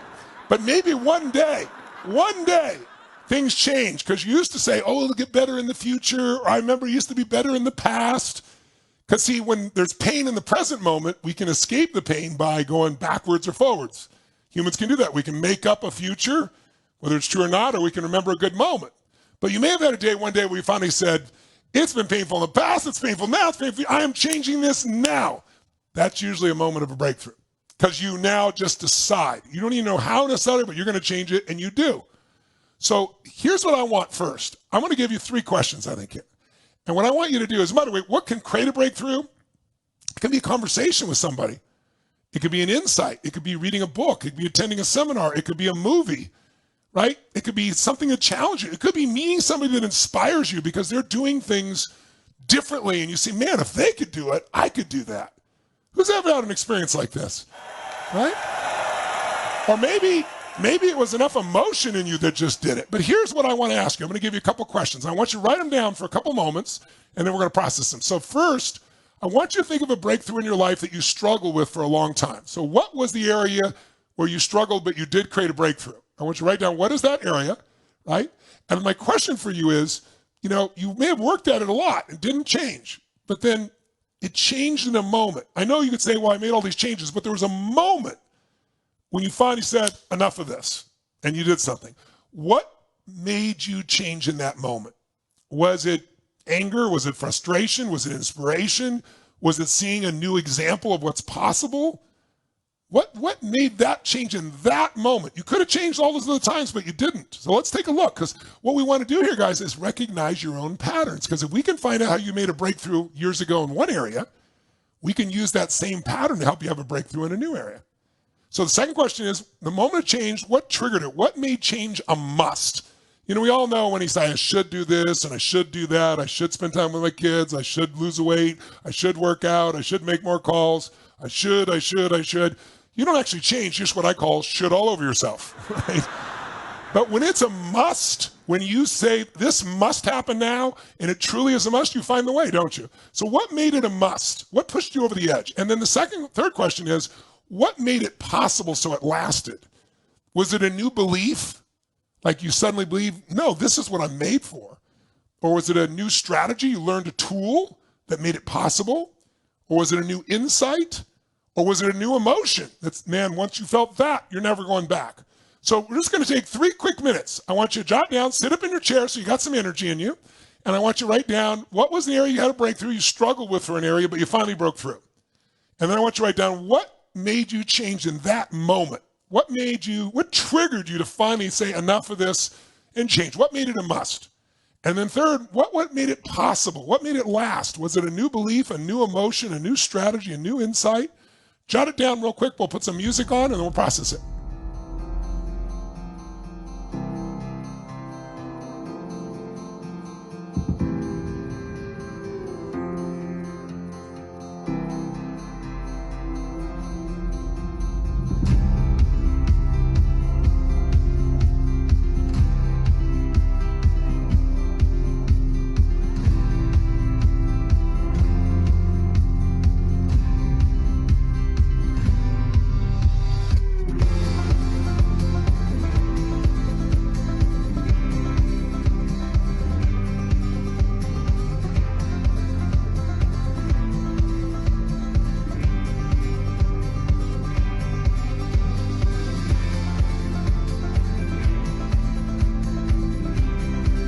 What was something you struggled with, but you finally broke through and changed it?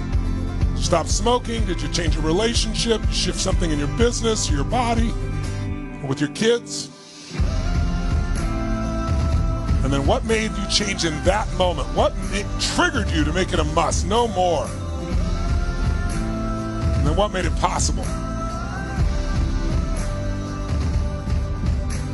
And if you want, you can type it in the chat. I'd love to see it if you want to share with me. Nice, Pearl Samuel. Nice. Thank you, Kimberly.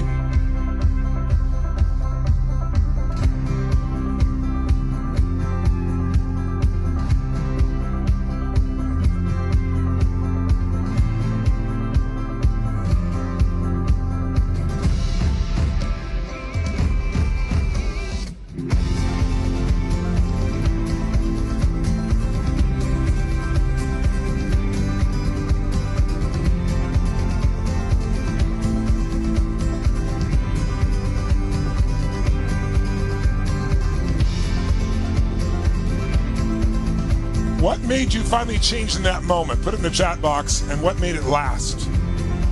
What finally made you say enough of this?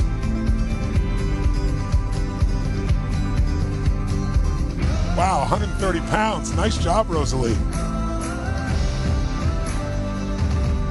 Too much pain.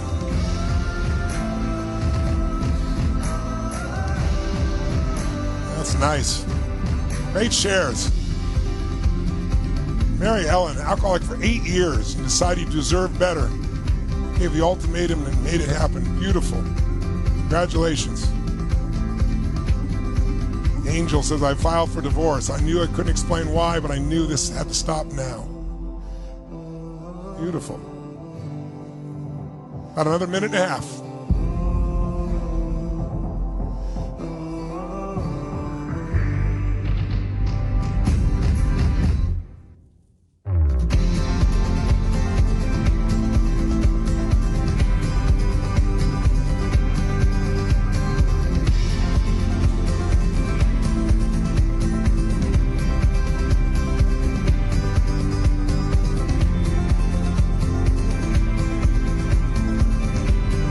About a minute left. Put in the chat if you'd like to.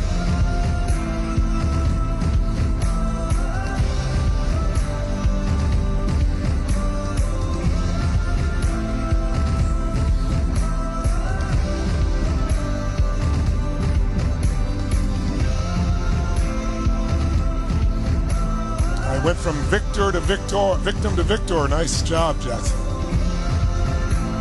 New faith, a new belief. Myself.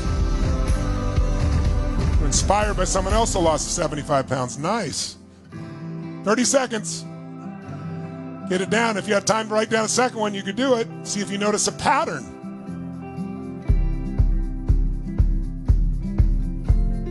John Berforlo. Wow. Lost 90 pounds in 2 years. Health is wealth. I decided to do it. Step up. Nice job, brother.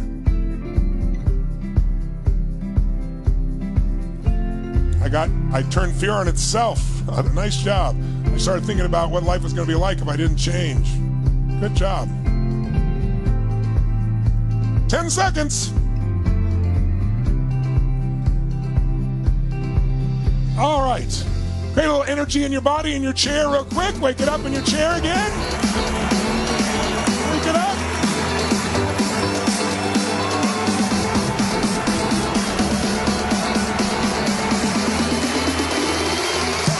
Sound that makes you feel strong or happy. Come on, any sound.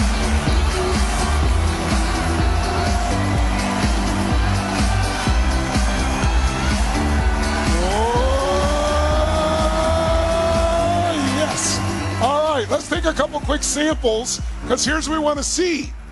Let's see if we notice some patterns here, and if you don't, I'll point them out to you. But let's just take a couple examples. So let's bring somebody up on screen. Staff, pick somebody there. Raise your hand if you'd like to share in the Zoom rooms. We can take shares from you. We can all see you and hear you. Let's bring up, yes, let's bring somebody up here real quick. Now's the time. There we go. Give her a hand. It's Christina.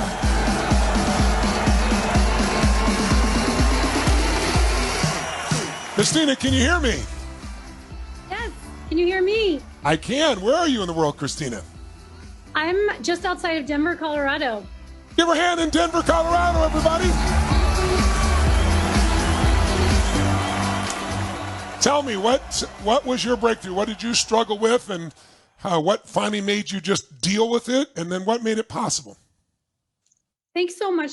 Thanks so much, Tony. So my daughter, and if I get emotional, it's because I'm so passionate about my story.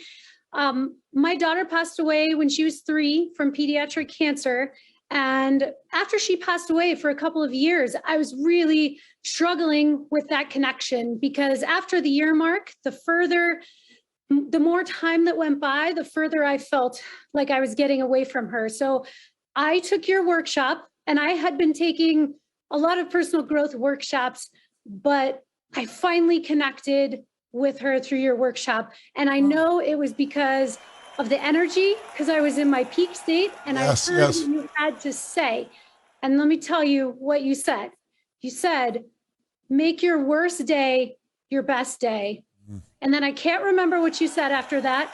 And I had no idea what was going to happen if I did that, but I was determined to do that. And so I relived the day my daughter died over and over. And what I came to realize was it's my greatest achievement to date. It's the day I am most proud of in my life so far. I had the courage to help my daughter die peacefully at home when I didn't think I had anything left.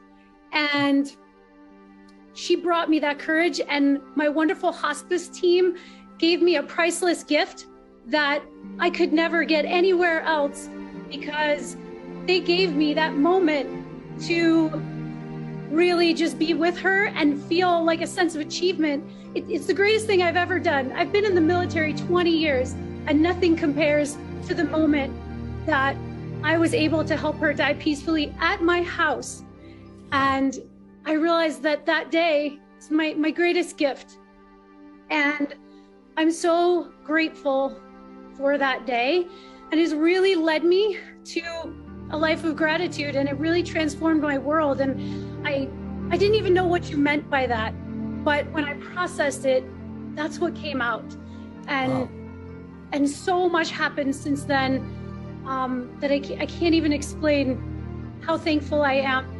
People, when I would tell my story, people would often say to me, I can't imagine anything worse than losing a child. So that's my trigger, right? And I didn't have a good answer. I didn't have any answer. I made up things. I stumbled through the answers, but nothing good. And then I took your workshop, and I came up with what I was going to say to the next person that said that to me. And I was going to tell them that if my oldest daughter had never come into our lives for 3 years and 17 days, that would be worse. That would be worse than losing a child. I'll never give up. I'll never give up on the joy that I had with her.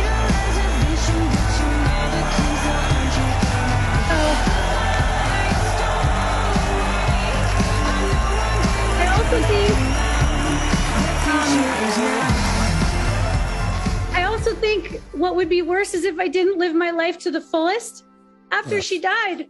So that's why I'm here. I'm living my life to the fullest with my daughters. I'm enjoying every moment. I'm creating purpose, helping other people go from grief to gratitude, and they're passing on the message.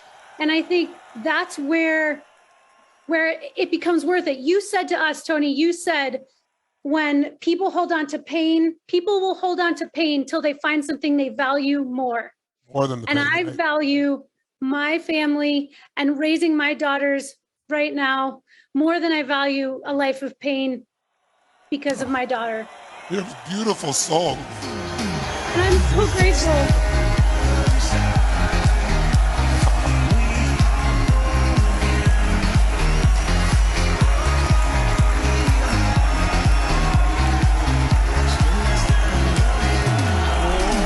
Christina, you inspire us all. When did you was Unleash the Power of the Wind? How many years ago was this? When did this happen?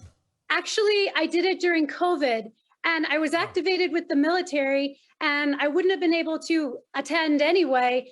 But I was so grateful that you offered a virtual Unleash the Power Within. I shared all of my revelations with my military unit, and I felt so good after that. And I've continued to be part of your community. And I have an endless amount of gratitude for you and what you've brought to my life. And I've created a new purpose, and I'm really grateful. This is my daughter. Her smile is priceless to me. And I'll always think about you have other daughters. Did I hear you have other daughters live today? We adopted a daughter after my daughter passed away. So I have a 5 and a 7-year-old. That's beautiful. And I live for every moment with her. And I never think about the time I didn't get. I only think about all of the smiles that I got in those 3 years and how she's changed my life forever. I think there's probably no one watching that hasn't had tears, or at least a deep emotion listening to you, because I think any of us imagine losing our child is beyond imagination. And your courage and your faith and your ability to take control of your mind. That experience you're talking about for me was when I was feeding people years later, and I was, I showed up the first time to feed a family, and I was wearing a t-shirt and jeans. I didn't want to know I was the giver, but I wanted to see the faces of the people. I wanted to give back. And I remember there were 4 children there, but this woman who didn't speak English, and it's an experience I'll never get as long as I live. But when I left, I was crying uncontrollably. And I was like, why am I crying? It's such a beautiful experience. Because I found out this woman, after the fact, husband had left her 3 days before Thanksgiving with no money and no food. So it was like God just perfectly put me in that situation. I thought, I'm crying grace tears because I realized my worst day, my father leaving to me was the worst day of my life, was the best day. Because if he hadn't, would I really be here? Would I really care as much? So it's like life is always happening for us. It doesn't look like it often. Sometimes it looks like the worst situation, but it's our responsibility to find the good in it, and not phony good, but real good. And this child that is now your baby girl now is getting all this love as well. I can't compliment you enough. I feel privileged to meet you. I want you to come to my Date with Destiny as my guest, just because I just want to give back to you. I know you'll pass it on to others. So stay on the line with my team, and we'll make sure you come there. Give her a beautiful hand, gorgeous hand, beautiful. Thank you. Thank you so much.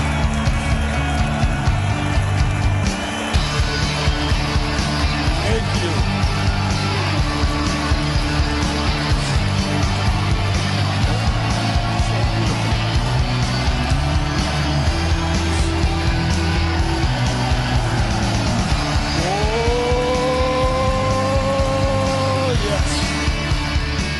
Well, after that one, any other problem seems like a small one, doesn't it?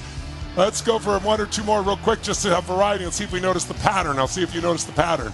Let's go to the next person here. Somebody pick somebody, raise your hand. There we go. Here's somebody. It's Jason. Give it up for Jason, everybody.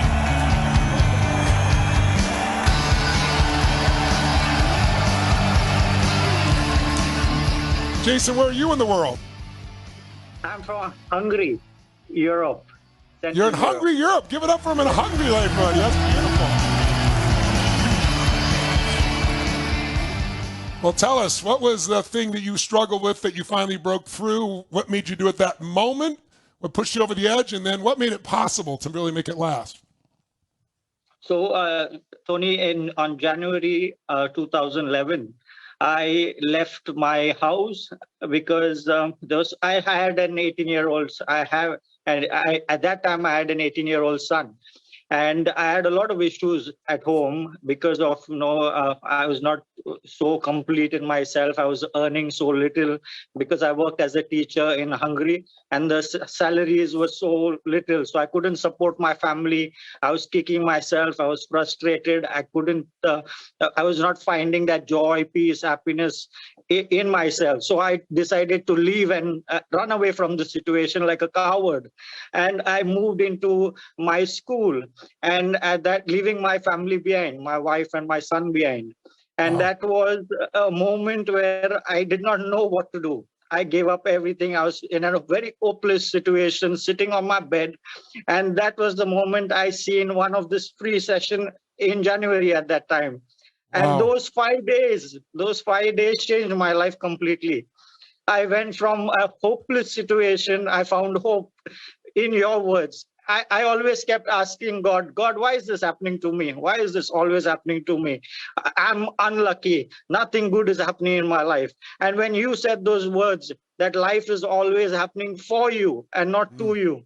And that was the moment everything shifted. I shifted everything here and my life started shifting completely. Wow. I started. So at that moment in my life, I decided I did not know who was Tony Robbins, to be honest, at that moment. I was just scrolling through YouTube videos and I saw this live session. I just sat through. I was crying and I said, okay, this is something's going on here. Let me watch it. And I thank God that I did that, because at that moment of my life, everything changed. I started thinking more than what I was a victim, honestly speaking. I used to think like a victim. I used to act like a victim. But after a 5-day session, I decided, this has to stop. This has to change right now. And that shift changed my life completely. I went from a hopeless situation. I found hope. I went from a victim mentality to a victor mentality. I moved from being an employee to an employer. Today, I run 6 companies. Wow. Life Holy cow. with you, life will never be the same again. These were your words. And you won't believe, Tony, one more thing, that at that moment, like I told you, the salaries of teachers is peanuts, is not so much. And and at that moment, all that I had, my entire saving in my bank account, I saw there was an option to join UPW virtual. Yes. And I said, if I join now, I won't have anything in my bank account. But I said, no matter what, I'm joining. I'm giving it my all. I don't know how I'm going to survive, what I'm going to eat tomorrow. I don't care. I'm joining it. And I registered for it. And those days changed my life completely. I came back home. Hey, I want to hear.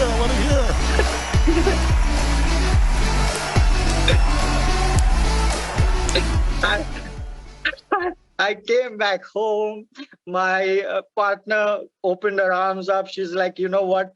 I see so much of change in you, because, So you like you said, with your the family. energy. Yeah. So That's I came back home. I felt so bad that I was acting like a victim and I ran. But because of my 18-year-old son at that time, I said, you know what? How could I do such a thing? Leave him behind. I'm his role model, and he's so attached to me. I need to be there for him. I came back. I said, no more victim mentality. I will think like a victor. I will act like a victor, and I will be victorious. So that's so awesome. That's awesome.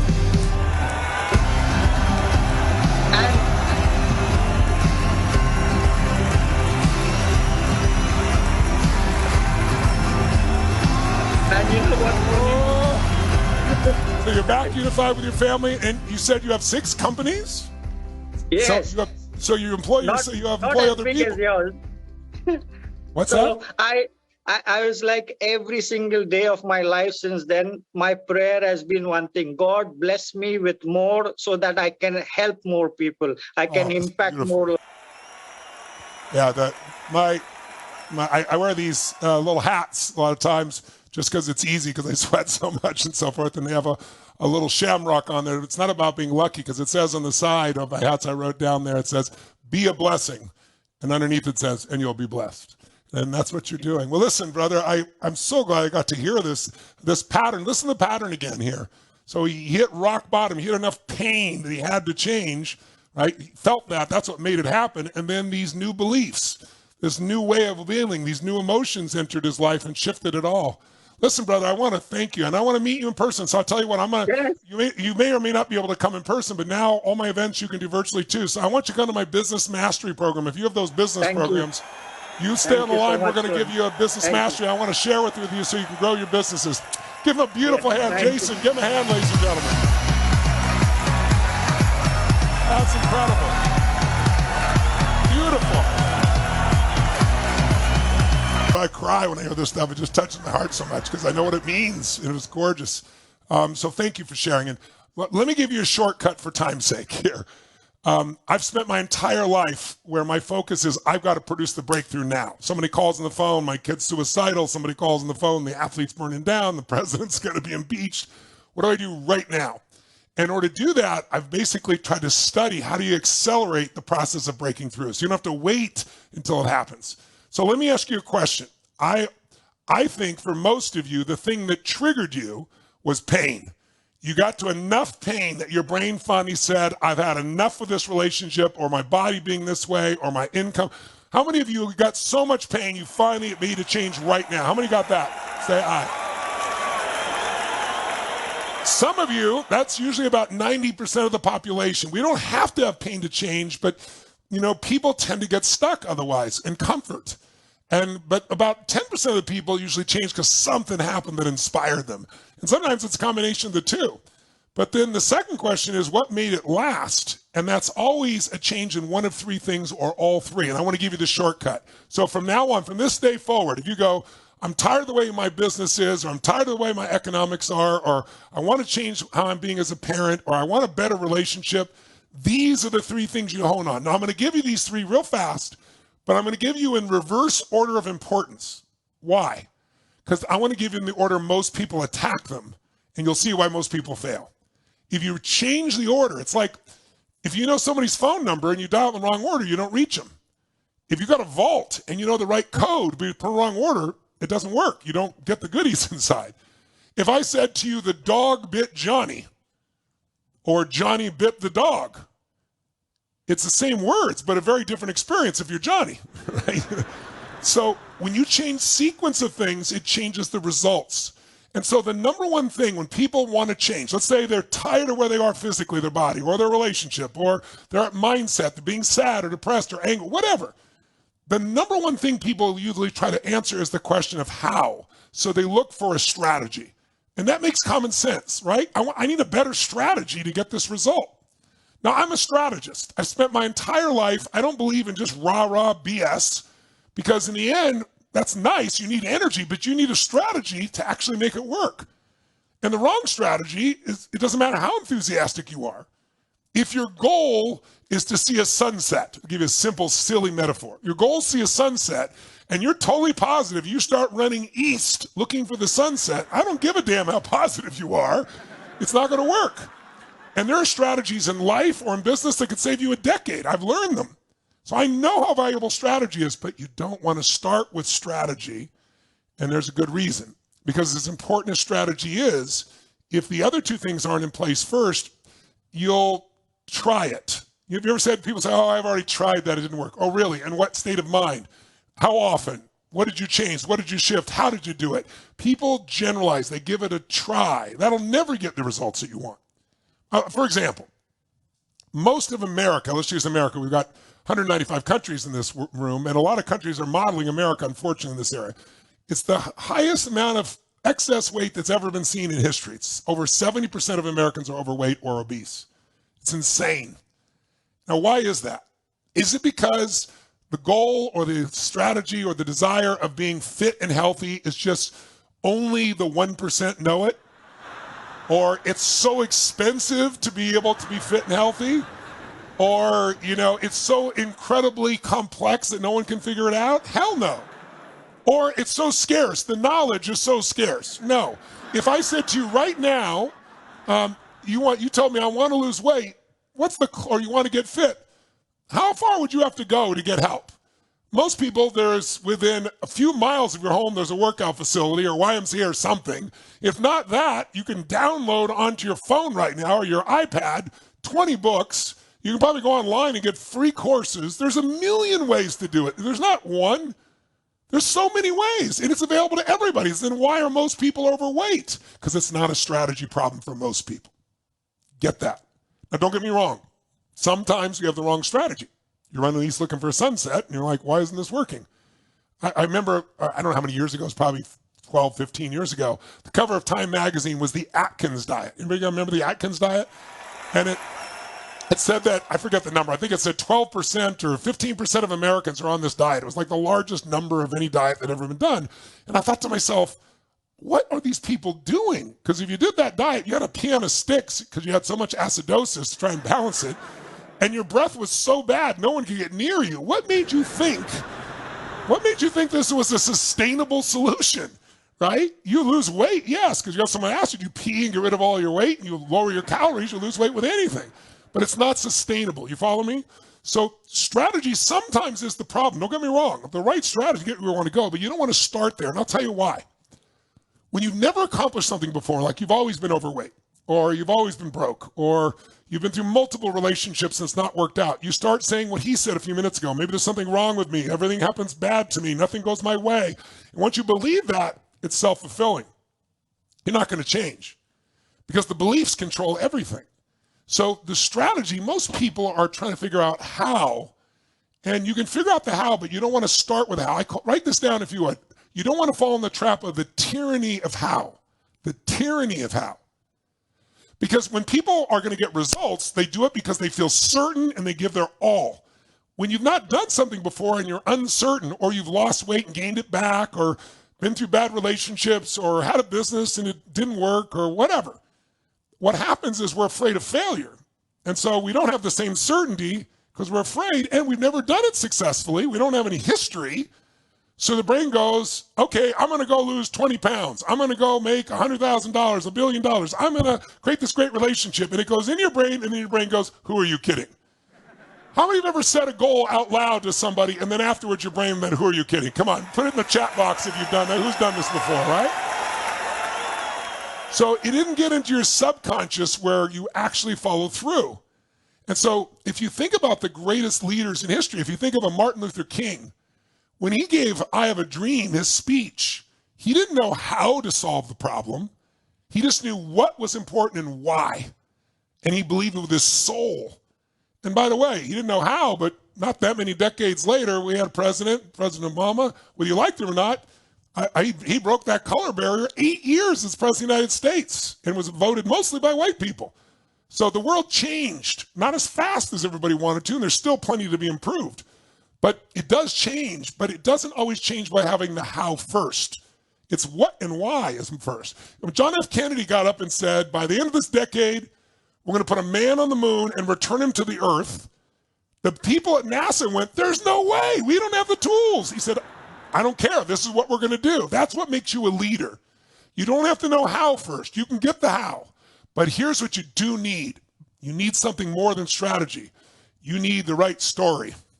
When I say story, all a story is an accumulation of beliefs. If you are not succeeding, you had a story. So that last gentleman, if you listen, had a story. And the story that he had was, I'm not worth anything. Life doesn't go my way. He had several phrases like that. How many heard him when he sang it, right? And then his story changed.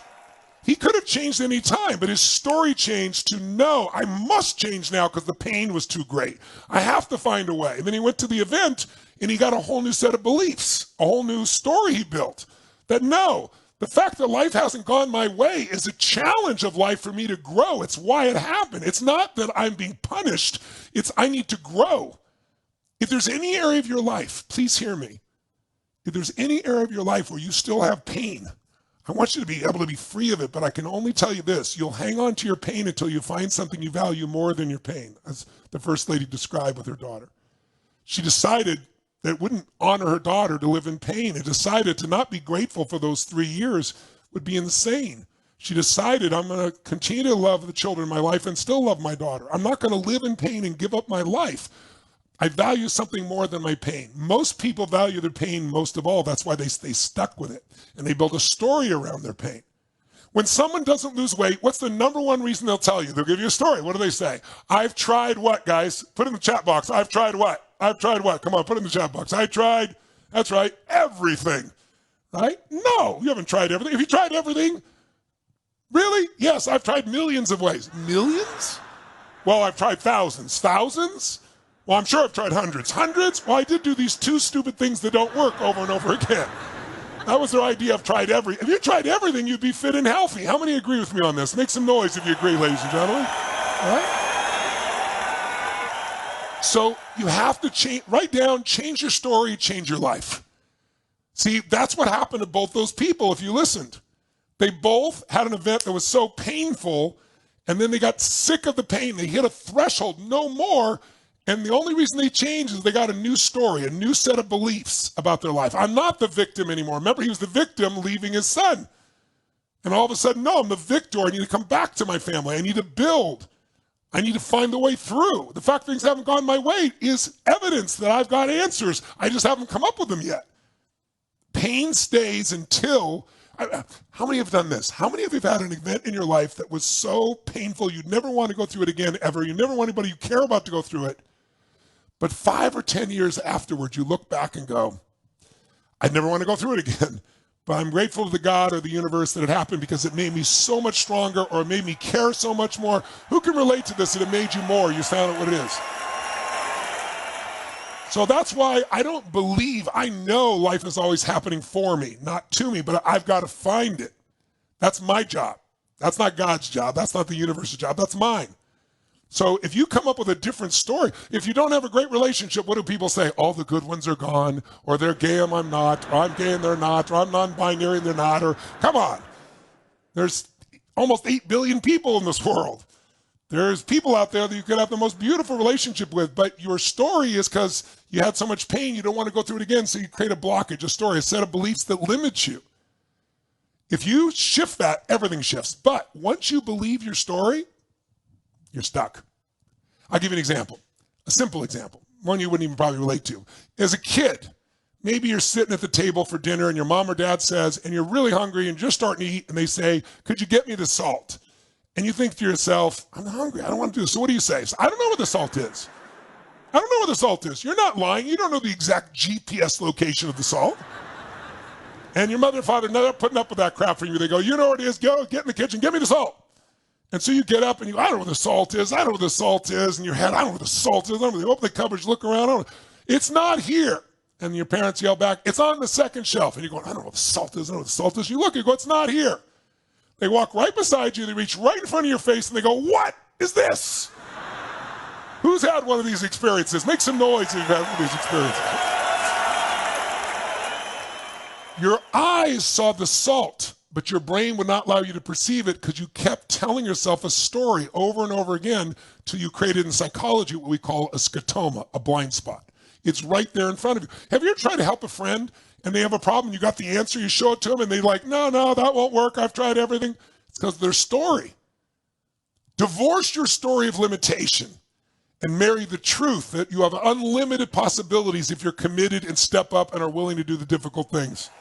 And make it, divorce the story. Don't do like some people's divorce where you go hang out with that person again. This is you divorce this limiting belief, right? I'll give you an example. Sit up in your chair and let's try something. This may not work because you're in a room you know really well, but I want you to try something. Look around the room right now, wherever you are, and notice everything that's brown, even things you may not normally notice that are brown. Look around you, everywhere, anything that's brown, notice it's brown. Look behind you, look around you. Okay, please close your eyes. And with your eyes closed, tell me everything you just saw that was red.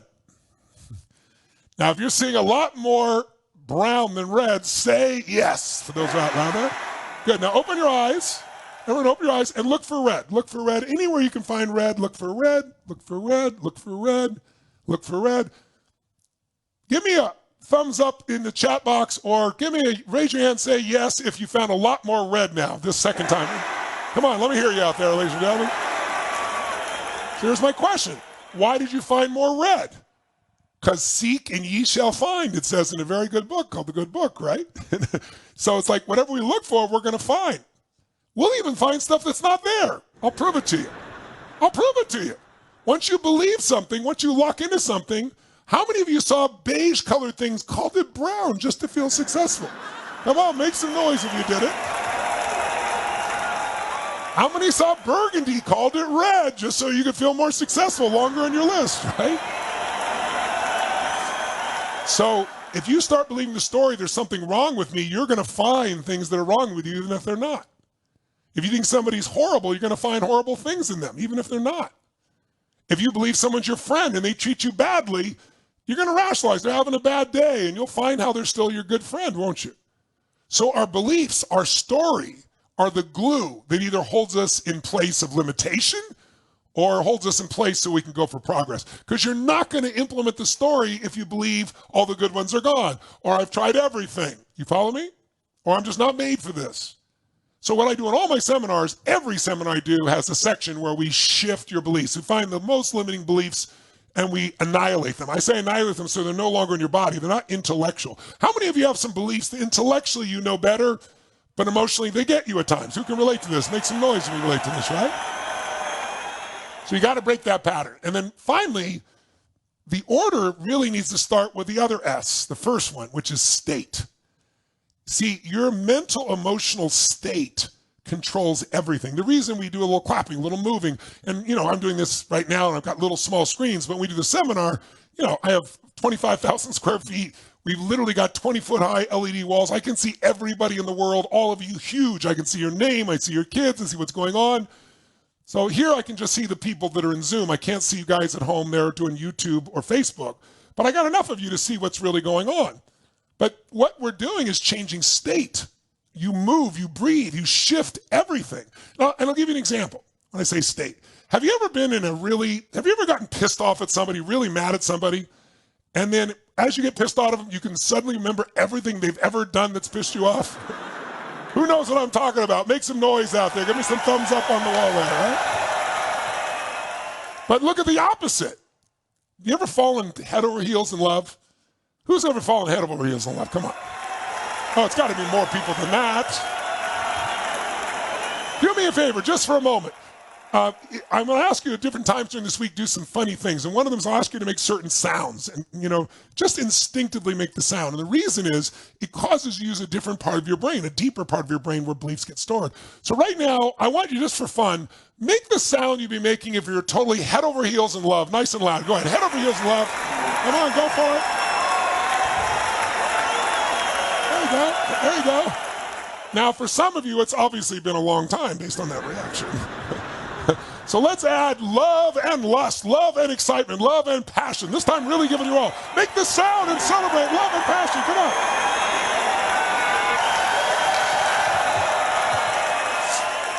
So here's my question. When you're really in love with somebody, what will you do for them? What will you do for them? Come on, tell me. Put it in the chat box. Yeah, that's right. Everything, anything, right? If somebody who totally head over heels in love says, would you take out the trash? We go, take out the trash. Here you go. I'm happy to do it. What else can I do for you? Right? And then, but what happens after about 7 days or 7 weeks or 7 months or 7 years or 70 years, somewhere between 7 days and 70 years, they go, could you take out the trash? You go, what do I look like, your janitor? I don't know what happened. We used to be so close. We used to have so much passion. Right? So what you have to understand is your state affects your story, doesn't it? When you're in love, what's wrong with the world? We have no money, but we're in love. It's okay. Right? Isn't it true? Who knows what I'm talking about here? Come on, who knows what I'm talking about? So your mental emotional state is the most powerful thing in your life, and most of us let it be programmed by the external world. In fact, most of it's being programmed by the news or social media news. It follows you. Now, most of us know these people in the news and media, they're not bad people. They're good people. They're doing their job. What's their job? Get your attention. They get paid to get your attention. And one thing gets your attention more than anything else, upsetting things. Things that make you angry or sad or fearful. That's why in journalism it's always been said, if it bleeds, it leads. There's millions of beautiful things happening, but you never notice because we don't experience life. We experience the life we focus on. If you're really pissed off, you're focused on the things that upset you and you're forgetting all the things you could be grateful for, like this beautiful woman did with her daughter. And if you're really happy, you're deleting all the things you could be pissed off about and focusing on what matters. You don't experience life. We don't. We experience the life we focus on. But your focus is affected by your state, which then creates a story that controls your focus. And then the strategy is not going to work if your state and your story are negative. You're not going to find it if they're saying it's impossible or it never has worked, it never does. It's all self-fulfilling. You're looking for brown, you find it everywhere. You color things brown that aren't brown. How many follow what I'm talking about here? If this makes sense to you, make some noise so I know you got it up here. Good.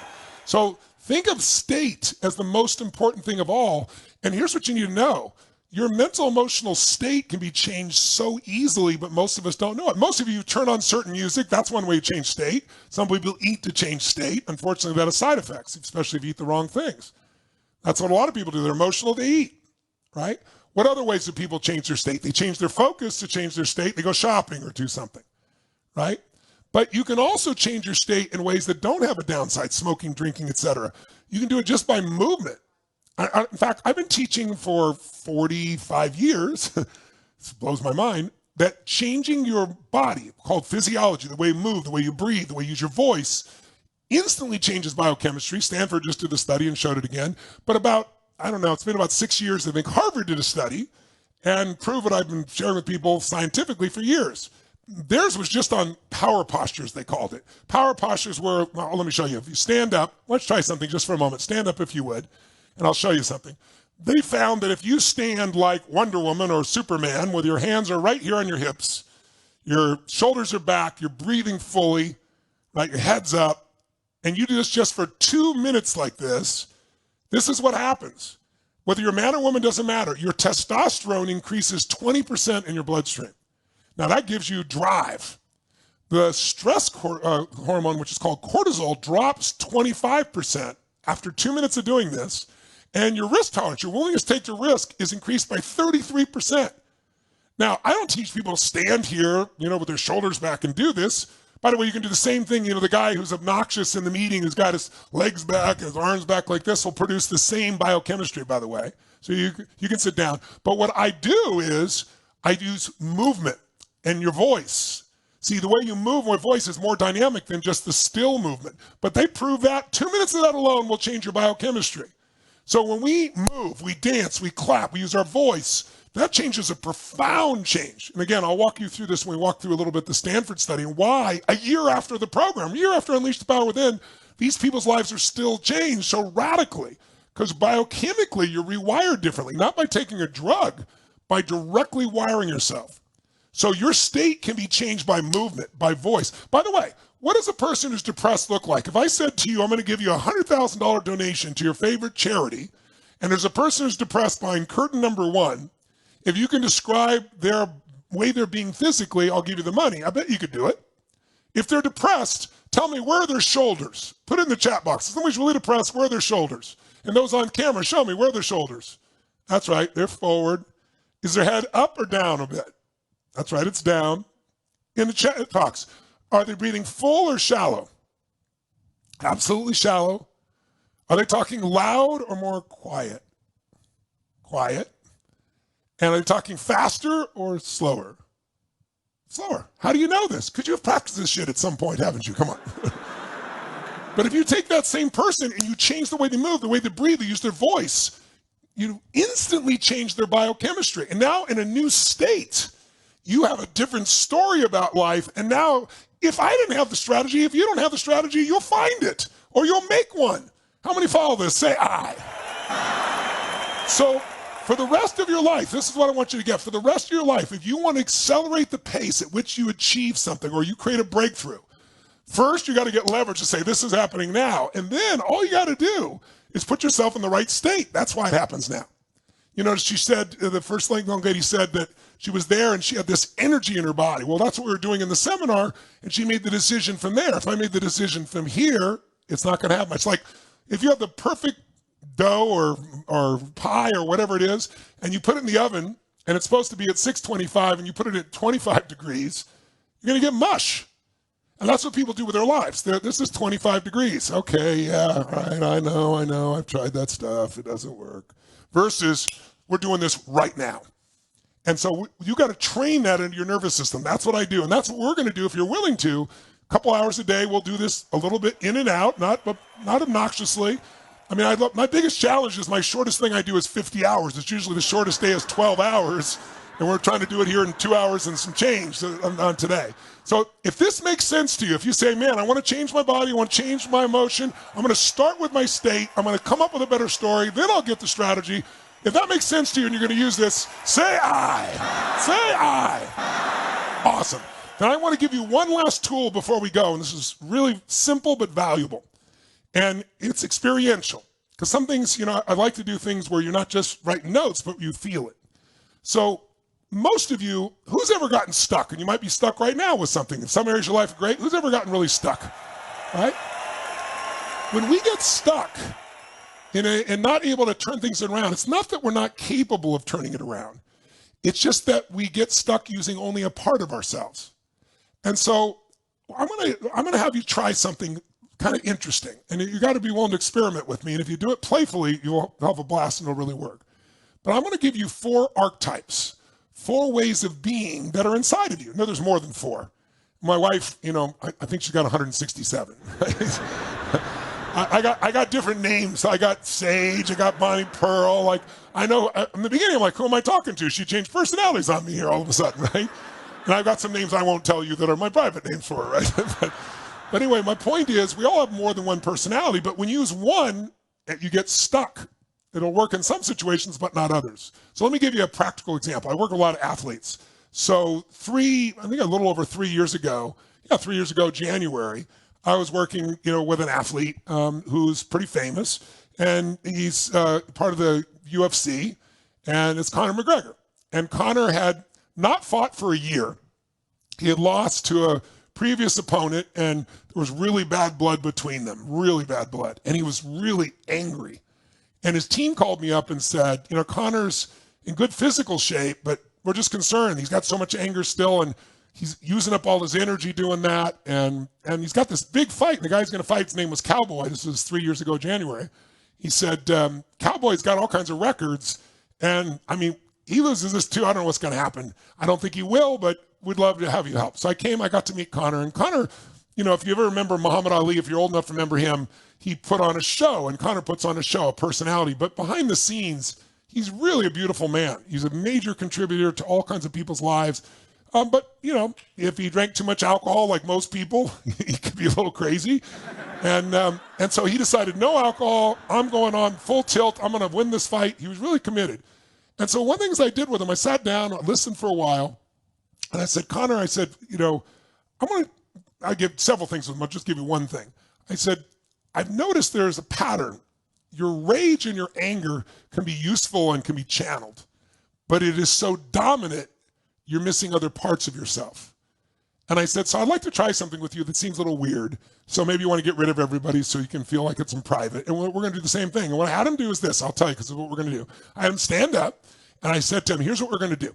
I said, I'm going to have you think of a particular part of yourself. And I'm going to ask you just instinctively touch where that part of yourself lives. I know it sounds weird. And then I'm going to ask you to make the sound of that. And I'm asking you to not think, just instinctively do it from the very beginning. And I said, would you be willing to do this? I said, because what you're going to find is there's other parts of yourself that are not being used in your battle, and that's why you're not getting the results you used to get. And so he was really wonderful. We spent enough time. He was open to it. Everybody else leaves. They have privacy, and we stood up. And I said, so the first part of your personality for all of you is the warrior, if you want to jot that down, the warrior part of your personality. And the warrior is the part of you that will not be stopped. The warrior will push through the pain. It'll push through the challenges. It'll find the way no matter what. It will not give up. How many of you have had that awakened in you by a situation, maybe especially if somebody messed with your family, mamas out there? How many have had that time where it's like you got so strong? Who knows what I'm talking about here, right?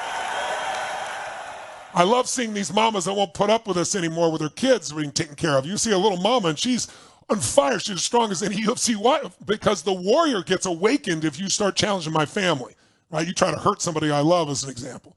So I said, the warrior, this unstoppable person that'll push through anything, that won't be limited, that will break through anything.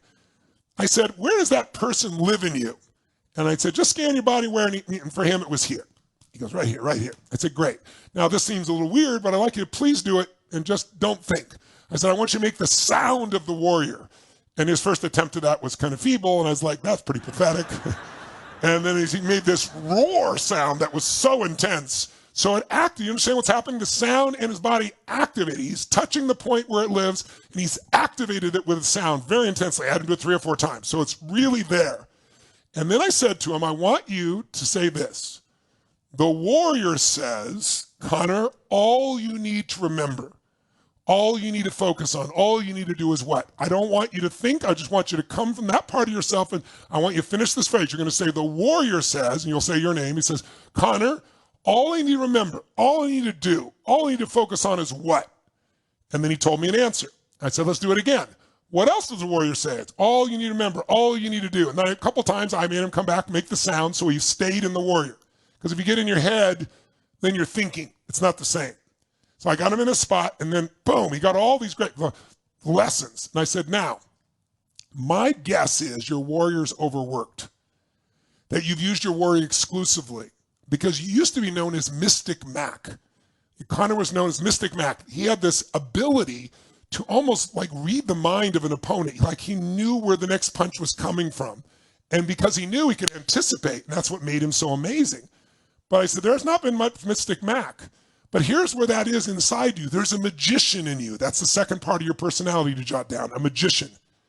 The magician is not stressed because the magician knows it's all perception. It's all a story, and it can change like that. The magician knows with a few words, a change in focus, it all changes. The magician knows they can turn a frog into a prince into a frog by saying and doing the same incantation over and over again. They have a smile. There's a humor in the magician. They're humorized by things that other people are all stressed by. Unlike the warrior who's going to push through, the magician will find the answer and just make it happen. And when I told him about that, I said, where does the magician live? He touched his face, and he had this huge smile that you've probably seen him do when he acts like crazy and devious. He goes, that's my magician. I said, okay. So just touch that, and as you're doing it, make the sound of the magician. And he made this kind of sound. It's a totally different sound. Yeah. And he started to laugh. I said, no, whatever first guess is, he made the sound, right? And I had him keep doing it several times so he was in the magician. Then I said, now we're going to ask the magician. In this fight, Connor, the magician says, all I need to remember, all I need to focus on, all I need to do is what?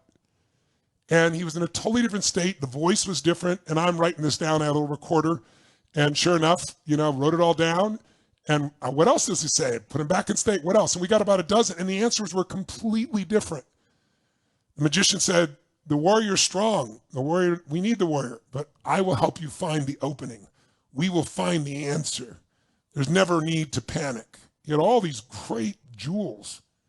Different beliefs, different story. Notice the warrior has a different story than the magician. How many see this? Raise your hand if this makes sense to you, right? Make sense? And the warrior is a different state than the magician. They're both valuable. But if you only do one thing over and over again, you get stuck. Sometimes the magician's overworked, you need more warrior. In his case, it was the opposite. I said, now the third, and let's have you all jot it down, is the archetype of the lover. And I said, the lover is all about love, loving who they're with, loving what they're doing, loving their life, loving every aspect of it, feeling the sense of joy and gratitude and connection and energy. Love is an energy, it's an attraction. So when you love it, I said, so where's the lover in you? And he grabs his heart at that point with both hands. And I said, okay, breathe into the lover. Breathe in that spot. Okay, make the sound lover. And the toughest guy in the world makes this beautiful sound. Do it again, do it again. Now he's in a totally different state. And I said, okay, Connor, say it out loud. Say it. The lover says, Connor, all I need to remember, all I need to focus on, all I need to do is what? And he gave an answer, and then another. And then what else? Go back, feel it again, make the sound again. We kept doing it. Give me another answer, another. And some of the answers were, you used to love what you do. You used to love being with your team. You used to love this sport. You used to love to fight. Now you're angry all the time and you've lost the joy. It was beautiful. He got literally a little verge of a tear. And he goes, yeah, that's why I'm in it. Fighting is given, it got me out of the toughest situations. I've been able to do the most beautiful things. I've been able to contribute to other people. I've done well. And I love my people and I love the fight. And just everything about him changed. And so we have one more, the fourth one, and that is the sovereign, the king or the queen within you. You can call it the sovereign, the king, or the queen, depending on what appeals to you. But it's the wise one that has been through the battles and is not fearful. The king or queen is about service. You don't become king by demanding people call you king or I'm a queen. You are the king and the queen simply because you're a servant. The word hero in Latin comes from servo, which means servant. The hero is the person who serves others. And when you become the king or the queen, or you tap into the king and queen that's in you, there's a different level of wisdom. You know that you could lose the battle, but you know you're going to win the war. You know that everything is temporary, that long term, it'll all work out. You know that you're guided. You know what to do. You know there's strategies. So where does the king or the sovereign live in you, or the queen, in this case, the king? He showed me where he made the sound. Same question. What does the king says? Connor, all you need to remember, all you need to focus on. It was a totally different state, totally different answers. Now we have all these answers, and he's opened up parts of his brain. Raise your hand if this makes sense to you. Like all these parts are available. And then we practice saying, okay, what does the warrior say to the king now? What does the king say to the warrior? And it was fascinating because now he's in kind of a little trance state. Okay, what does the magician say to the warrior? What does the magician say to the king? And we wrapped it all up, and at the end, there was this integration. So I showed up for the fight the next night, 15 minutes before. We got him in state and all these parts, and he went out.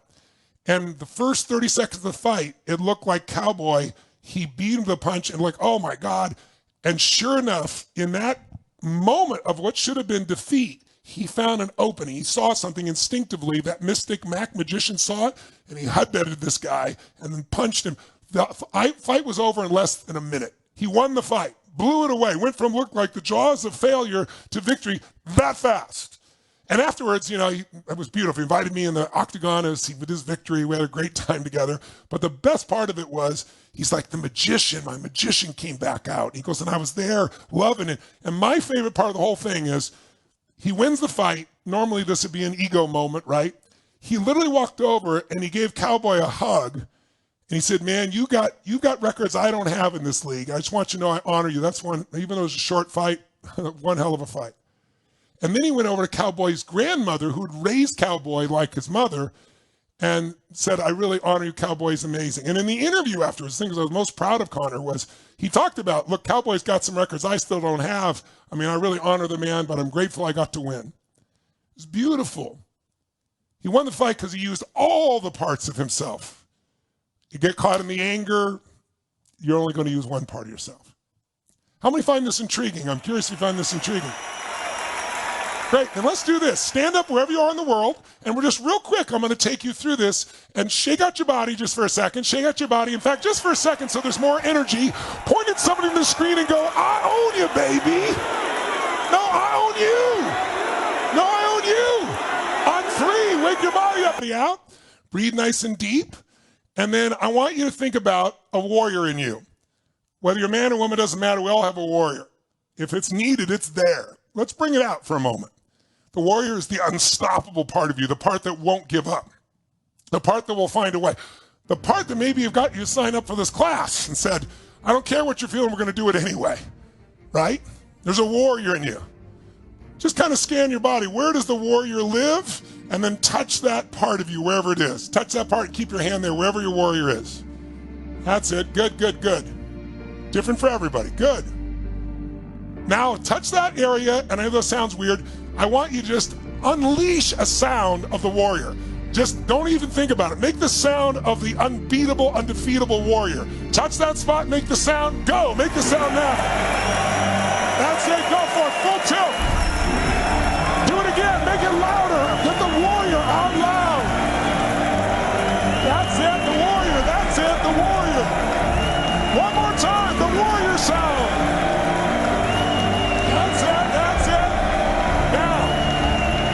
Now keep touching that, keep feeling that state.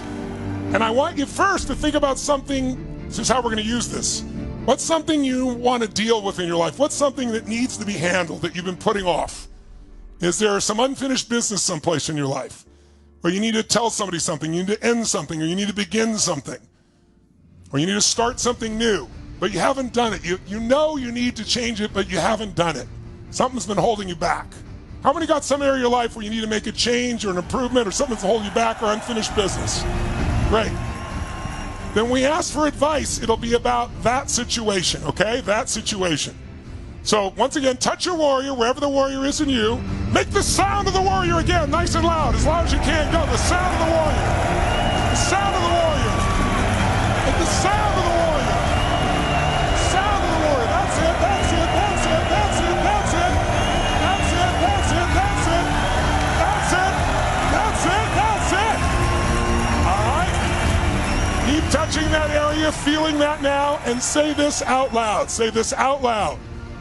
The warrior says, and then say your first name. The warrior says, your name, all you need to remember, all you need to focus on, all you need to do in that situation is, and say what first comes to your mind. So touch the area, feel the warrior, and go. The warrior says, all I need to remember, all I need to focus, all I need to do in that situation is what? And just get that first answer. That's it. That's the first thing that comes to your mind. And then touch it again. Make the sound real fast. Make the sound of the warrior real fast. Make the sound of the warrior. Okay?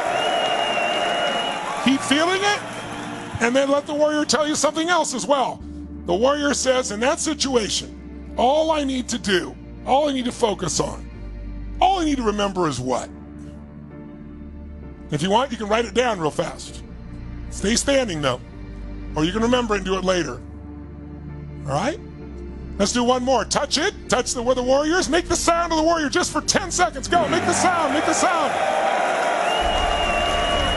Okay? That's it. Touch it. Feel it. Finish the sentence. The warrior also says, all I need to remember. Something else that's going to tell me. All I need to remember. All I need to focus on. All I need to really do is what in that situation? And get that answer. It's got the answer. The warrior says. You can write it down, or you can remember it and write it down afterwards. Go ahead and jot it down if you want. The warrior says. What does the warrior say? That's it. It knows. Okay, now we could go deeper. And by the way, if you want to do this later on your own, I'm just going to be tight on time because I'm a little bit over. I want to get completed here, but I don't want you to miss out. There's an application called Otter, O-T-T-E-R. I recommend it. I don't have any investment in the company. It is better than Siri. Its translation is unbelievable. You can turn that on and do this, and you have a transcript right in front of you of what you said. So later on you could do it, but right now just capture it. Okay, shake your body out. Shake it out of that state, totally out of that state. And now we're going to do, where's the magician? That's a totally different state. The magician is playful. The magician is wise. The magician sees what nobody else sees. The magician doesn't get stressed. The magician knows it's all a story. The magician often is in a playful state. The magician knows change happens in a moment. It can happen in any moment. It could change it all, even if it's been stuck for years. The magician sees what other people don't see. The magician has insight. The magician can turn a frog into a prince or a prince into a frog, and he knows it. Where would the magician in you be? Just scan your body, and then wherever that is, touch that part of you. Where's your magician for you? Where's your magician? And touch that area, and then make the sound of the magician. It's a very different sound than the warrior. Just trust your instincts. What's the sound of the magician? Go ahead and make it. Make the sound of the magician. That's it. Make the sound. That's it. Make the sound. Do it again. Make the sound. Feel the magician. That's it. It's got a smile inside him, the magician. He knows. He can find. She knows. She's got the answers. Good. Now, as you touch that area, I want you to say, think about that situation you've not been dealing with. You need to change. The magician says, all I need to focus on, all I need to remember, all I need to do is what? And give your answer the first one that comes to the magician. Stay in state. Maybe make the sound of the magician one more time. Make the sound one more time. That's it. Good. And then do it again. The magician says, all you need to remember, all I need to focus on, all I need to do is what in that situation? That's it. One more. Touch that spot. Make the sound of the magician real quick. Make that sound. That's it. Make that sound. And then, okay, the magician says, say it out loud. The magician says, all I need to remember in that situation, all I need to focus on, all I need to do is what? Write down what the magician said just to capture it real quick. 2 or 3 things the magician has told you. Just write it down real fast. Stay standing. You can put it in the chat. Some of you are. I see that. It's beautiful. Perfect. Perfect. Perfect. Just jot it down real quick just to capture it for a moment. I know you can write down more later, and you can come back to this now that you know how to do this. All right? Let's go to the lover. Shake your body out of the magician state, out of the warrior state. Where's the lover in you? Where's the one that loves life, that loves who you're with, your friends, your family, that loves the opportunity to grow, to change? Love, that lover in you, the one that appreciates, the one that's grateful, the one that wants to give, not just take. Where does the lover live inside you? Scan your body and then touch where the lover lives, wherever that is for you. And breathe deep into that part of your body where the lover lives. The lover's understanding. Some of you need the lover for you. You've Loved others, but not yourself. Feel that lover and make the sound of your lover right now. Just instinctively make whatever sound comes out. Don't care how it sounds. Make the sound of the lover. Make it out loud, though, not in your head. Do it again, a little louder. Make the sound of the lover, ladies and gentlemen. That's it. Do it again. Make the sound of the lover. Feels so good. The sound of the lover. Beautiful, beautiful, beautiful. Now, as you're touching that spot, making that sound, finish the sentence about that situation to deal with. Say, the lover says, all I need to focus on, all I need to remember, all I need to do is what? The lover says, all I need to focus on, all I need to remember, all I need to do is what? Touch the lover part of you again. Make the sound of the lover again. Make the sound of the lover again. Make it a little stronger. Enjoy it. And then ask it again. Say it out loud. Don't hesitate. The lover says, all I need to remember, all I need to focus on, all I really need to do in that situation is what? Touch the lover again. Feel the lover in you. All I need to remember in that situation, the lover says, all I need to focus on, all I need to do is what? Your lover has different answers than the warrior, doesn't it? And different than the magician. Jot down what your lover said. Jot down some of the things that came to you from your lover real quick while you're still standing. Just to capture them real quick. That's it. Different answers from the lover. Beautiful. Beautiful. Thank you for putting in the chat box. So many of you are putting what your lover said to you. That's gorgeous. Believe in who you are. Feel God's love. Your love forever. Love who I am. And find that love in others. It was beautiful. All right, you got a couple of those down real quick? You can expand that later as well. All right, let's do our final one, the sovereign, the king or the queen. So what I'd like you to do is, the king or the queen, the sovereign is the part of you that knows that no matter how difficult it looks on the outside, nothing is permanent, certainly no problem, no pandemic, no war, no problem in your business, no problem in a relationship. The only thing that's permanent is your soul. That what if problems were just there to make our souls grow, to become more? The king, the queen, the sovereign knows that you'll find the way. And they're not pushing like the warrior, fighting. They're not even just turning at the magician. They just know. They have the wisdom. They have experience beyond their years. Higher level. It's your higher consciousness, not the lower fearful one. It's the faith-filled one that knows, the certainty. Search your body, and where does the king or queen, where does the sovereign live for you? And touch the spot where the sovereign lives for you, wherever that is for you. Touch that part, whatever it is. And then make the sound of your king or your queen, of your sovereign. Make the sound of it. Go ahead, nice and loud. Go ahead, make the sound. Make the sound. That's it. Make the sound. Do it even stronger. The king or queen within you. Make the sound. That's it. That's beautiful. Feel it. That's it. Again, make the sound of your king or queen. The sound of your sovereign that knows, that has no fear. That's it. Feel that. Feel that. Feel the strength of your sovereign, the strength of your king or queen, the power of them inside, the knowingness. And now, feel that part of you. And finish this thought. Say, the king or queen, the sovereign says, all I need to remember in that situation, all I need to focus on, all I need to do is what? An answer from the sovereign, from the king or queen, not from your head, from the sovereign. What would they say? Just don't even think, just do it. The sovereign says, the king says, the queen says, all I need to focus on in that situation, all I need to do, all I need to remember is what? And ask it again, what else, sovereign? What else, king or queen? What else? The sovereign says, the king, queen says, all I need to remember, all I need to do in that situation, all I need to focus on is what? Just say out loud what it says. Don't hesitate. Don't think. Do it one more time. Feel your sovereign. Make the sound of your sovereign, your king or queen. Touch that spot. Feel it alive.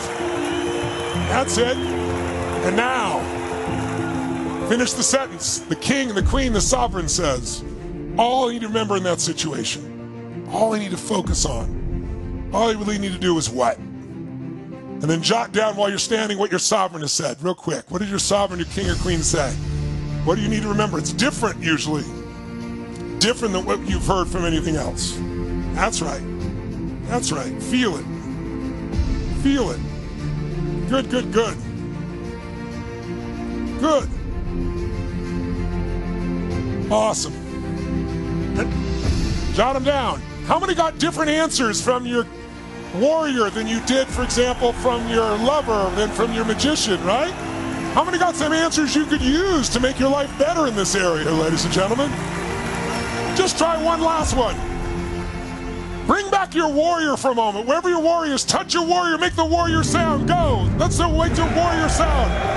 Do it again. Do it again. Do it again. What does the warrior say? What does the warrior say to your king or queen? What does the warrior say? The warrior says to my king or queen what? And what does the king say to the warrior? The warrior may say, King, I will fight for you. We will find the way. And the king says, I know. I'm there with you. What would your magician say to your king?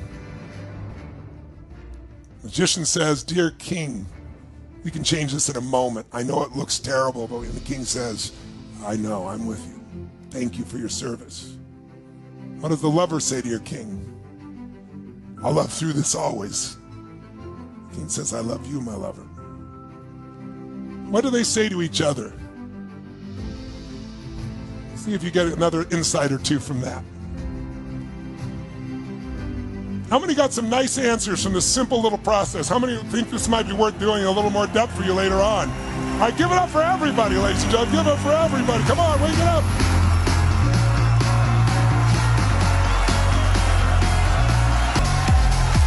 Oh, yes. Now, just for a moment, before we wrap, stay standing for a moment. Shake your body out. And if you're sitting, please stand. I'm seeing you there. I see Marion, Courtney. Stand up if you would, Marion, if you're willing to. Thank you. Only reason, Marion, is when you're sitting down, you're cutting off half the energy. When you stand, your whole blood flow goes. Thank you so much. I just want to make sure you're served. So here's what I want you to do. I want you to close your eyes, stand tall, feeling strong. And I'm going to ask you a couple of questions that will lead to your homework here. And the first question is, what has been the story of your life so far? Or what's been the story of limitation that you want to change? Like, what's been the story? It's been a person who, like, remember some people said earlier, life never goes my way, you know, relationships don't go my way, business doesn't, or maybe you've got a good story you'd like to improve. But I'd probably think of a story that's limiting you.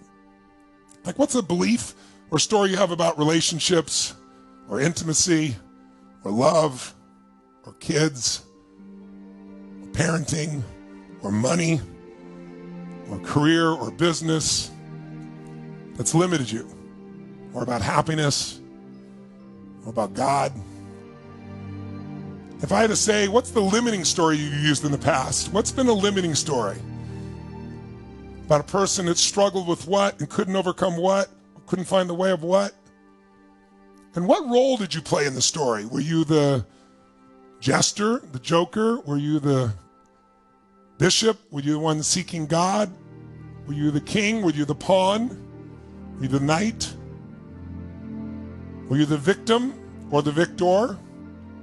What role did you play in your limiting story? What emotions did your old story create? Frustration, or overwhelm, or stress, or loneliness, sadness? If you thought of the most limiting story that's gotten in your way, when it does come up, it's a story about what? A person who can't do what, or deals with what, or struggles with what, or can't find what, who plays what role, who feels what emotions. And then my second story for you is, what will be your new story? What will be a story that today, if you put yourself in a strong state, make a move that makes you feel strong right now. Make a move. Make a move that makes you feel strong. Make a move. Say yes. Say yes. Say yes. Out loud, shout yes. Make the sound of unstoppable intensity for a moment. Make the sound of unstoppable intensity. Come on, like nothing can stop you. That kind of sound. Make that kind of sound right now. That's it. Feel that right now. Perfect, perfect, perfect. Make it louder and stronger just for a moment. Oh. Now, from that state, what's your news story going to be? Remember we said change your story, change your life. What's your news story going to be about a person that used to struggle, but they found the answer? A person who used to feel so stressed out, but now they laugh at some of that crap that used to stress them out. You know, they have that old phrase, don't sweat the small stuff, it's all small stuff, right? Is it the person who uses their magician more? Well, your news story is going to be about a person who does what with herself and their family and their kids, who does what with their body, who does what with their business, does what with their career, does what with their finances, does what with their happiness. And what role do you play in the news story? Are you the lover? Are you the magician? Are you the warrior? Are you the king or queen? Are you all of these? Do you play the strategist? Are you the gift from God? Are you a legion or an angel for others that you try to serve? What role do you want to play in this news story? What role will you play that will make your life more fulfilling? And every story has challenges, but in the news story, how do you deal with challenges differently than the old way? What do you do? What do you push through? What do you remember? What's the truth that sets you free? If you want to change your whole life, what's your old story? Exaggerate the limitations and the emotions. What are the emotions in your news story? Your life is about what? Life is about growing or giving or doing what for yourself and others? About enjoying what? What's the role you play? What are the emotions in your news story? Is it excitement, hope? Is it passion? Is it decisiveness? Is it courage? Is it boldness? What are three emotions in your news story that would change your whole life? Being bold, being authentic, being creative, being playful. Faith, determination, right? Love, playfulness. What do you need to add to your story to make this life so much richer? How many have already come up with a new story that's better than the old story? How many have come up with one right now? Put it up there. You can put it in the chat box if you want, but feel it. All right. All right, well, I've gone over by a little bit, but I told you we might go 2.5. I think it's a little more than that. I really hope this has served you today, my friends. If you're my VIP, thank you so much. Thank you. Thank you. That's awesome. Thank you. Thank you for all the sweet words, kind words. I love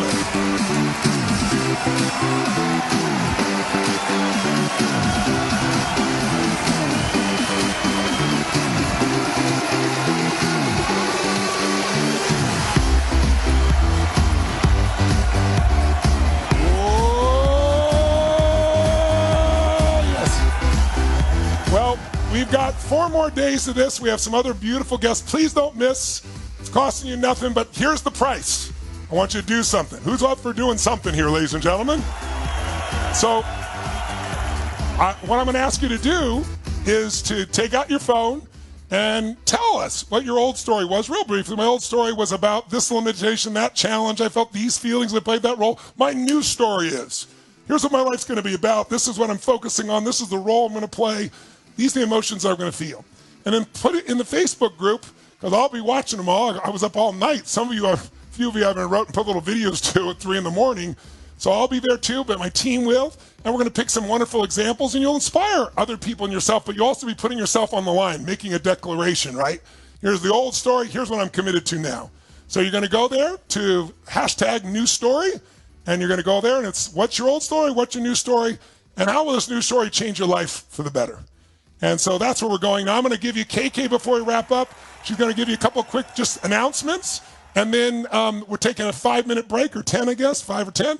And then those that are in Zoom, we have a private Q&A for all of you guys. And I'm really looking forward to spending about 20 minutes with you, 30 minutes with you as well. So, but you can stretch your legs and so forth. So first of all, thank you for letting me come in your homes. God bless you. I'll look forward to seeing you tomorrow, same time. Here's KK. Thanks, Tony.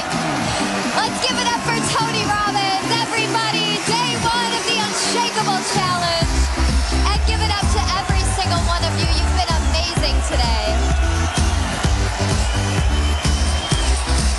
Whoa, yes. All right, a couple just quick announcements. Just like Tony said, we're going to bring the slide up one more time so you can see it. This is called your daily challenge to make what you're learning real and integrate it into your nervous system. Tony's going to give you an assignment every single day that, listen, might challenge you. You might have to go live. Maybe you haven't done that before. Maybe you haven't been active in the Facebook group. Speaking to the Hiders Anonymous group, if you haven't yet jumped in and met some friends and allowed yourself to be seen, this is a perfect time. So the criteria, you must use the hashtag #MyStory, because our amazing team is going to be looking through your shares for selecting some winners. We have some epic prizes that we're going to be giving away. You're going to share your old story, new story, and how it's changing your life. You'll go live on video, get some energy in your body so that you're a little electrified as you give it. If that makes sense, say yes. Okay, and then in 10 minutes, we're going to have our VIP session. You heard Tony share this. I want to answer some of the questions that came in about, is it too late to be a part of that? Not at all. What VIP is you'll actually be backstage with Tony in this room for the remainder of the challenge, next 4 days. It's $47. It gets you backstage inside this room. You get to keep the replays of this entire challenge for life. Who would want just the first day so far? So good, you'd want to have it forever. You're also going to have 50 meals donated to Feeding America on your behalf, and then a private Q&A with him every day this week, which means you can track your questions and then ask them live in this room. It's typically $197, about $200 for this challenge, but we're really serious about supporting you guys, especially in this time. So 47, so we can get as many of you as possible with this level of proximity to Tony and for your own results and transformations. This is the last time we will talk about it, so it's tonysvip.com.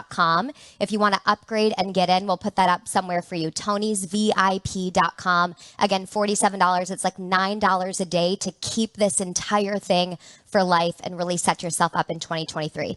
If that makes sense, give me a wave, my VIPs, so I can see and you're with me. And then YouTube will drop that link in the chat. You have time right now. You can literally go get signed up, and on your confirmation page, there'll be a link that you can join us here in this room in the next 2 minutes or so you won't miss a beat for today. So go get that done ASAP, tonysvip.com. And then finally, we're starting tomorrow at 2 p.m. Eastern time on the money. So don't be late, be right on time, because it's your life that you are creating. And we're going to be talking about an unshakable identity. So with this new story, who could you become? It's going to be amazing and mind-blowing, and you don't want to miss it. You've been amazing, outstanding today, and we'll see you tomorrow. But we never leave the room without some energy.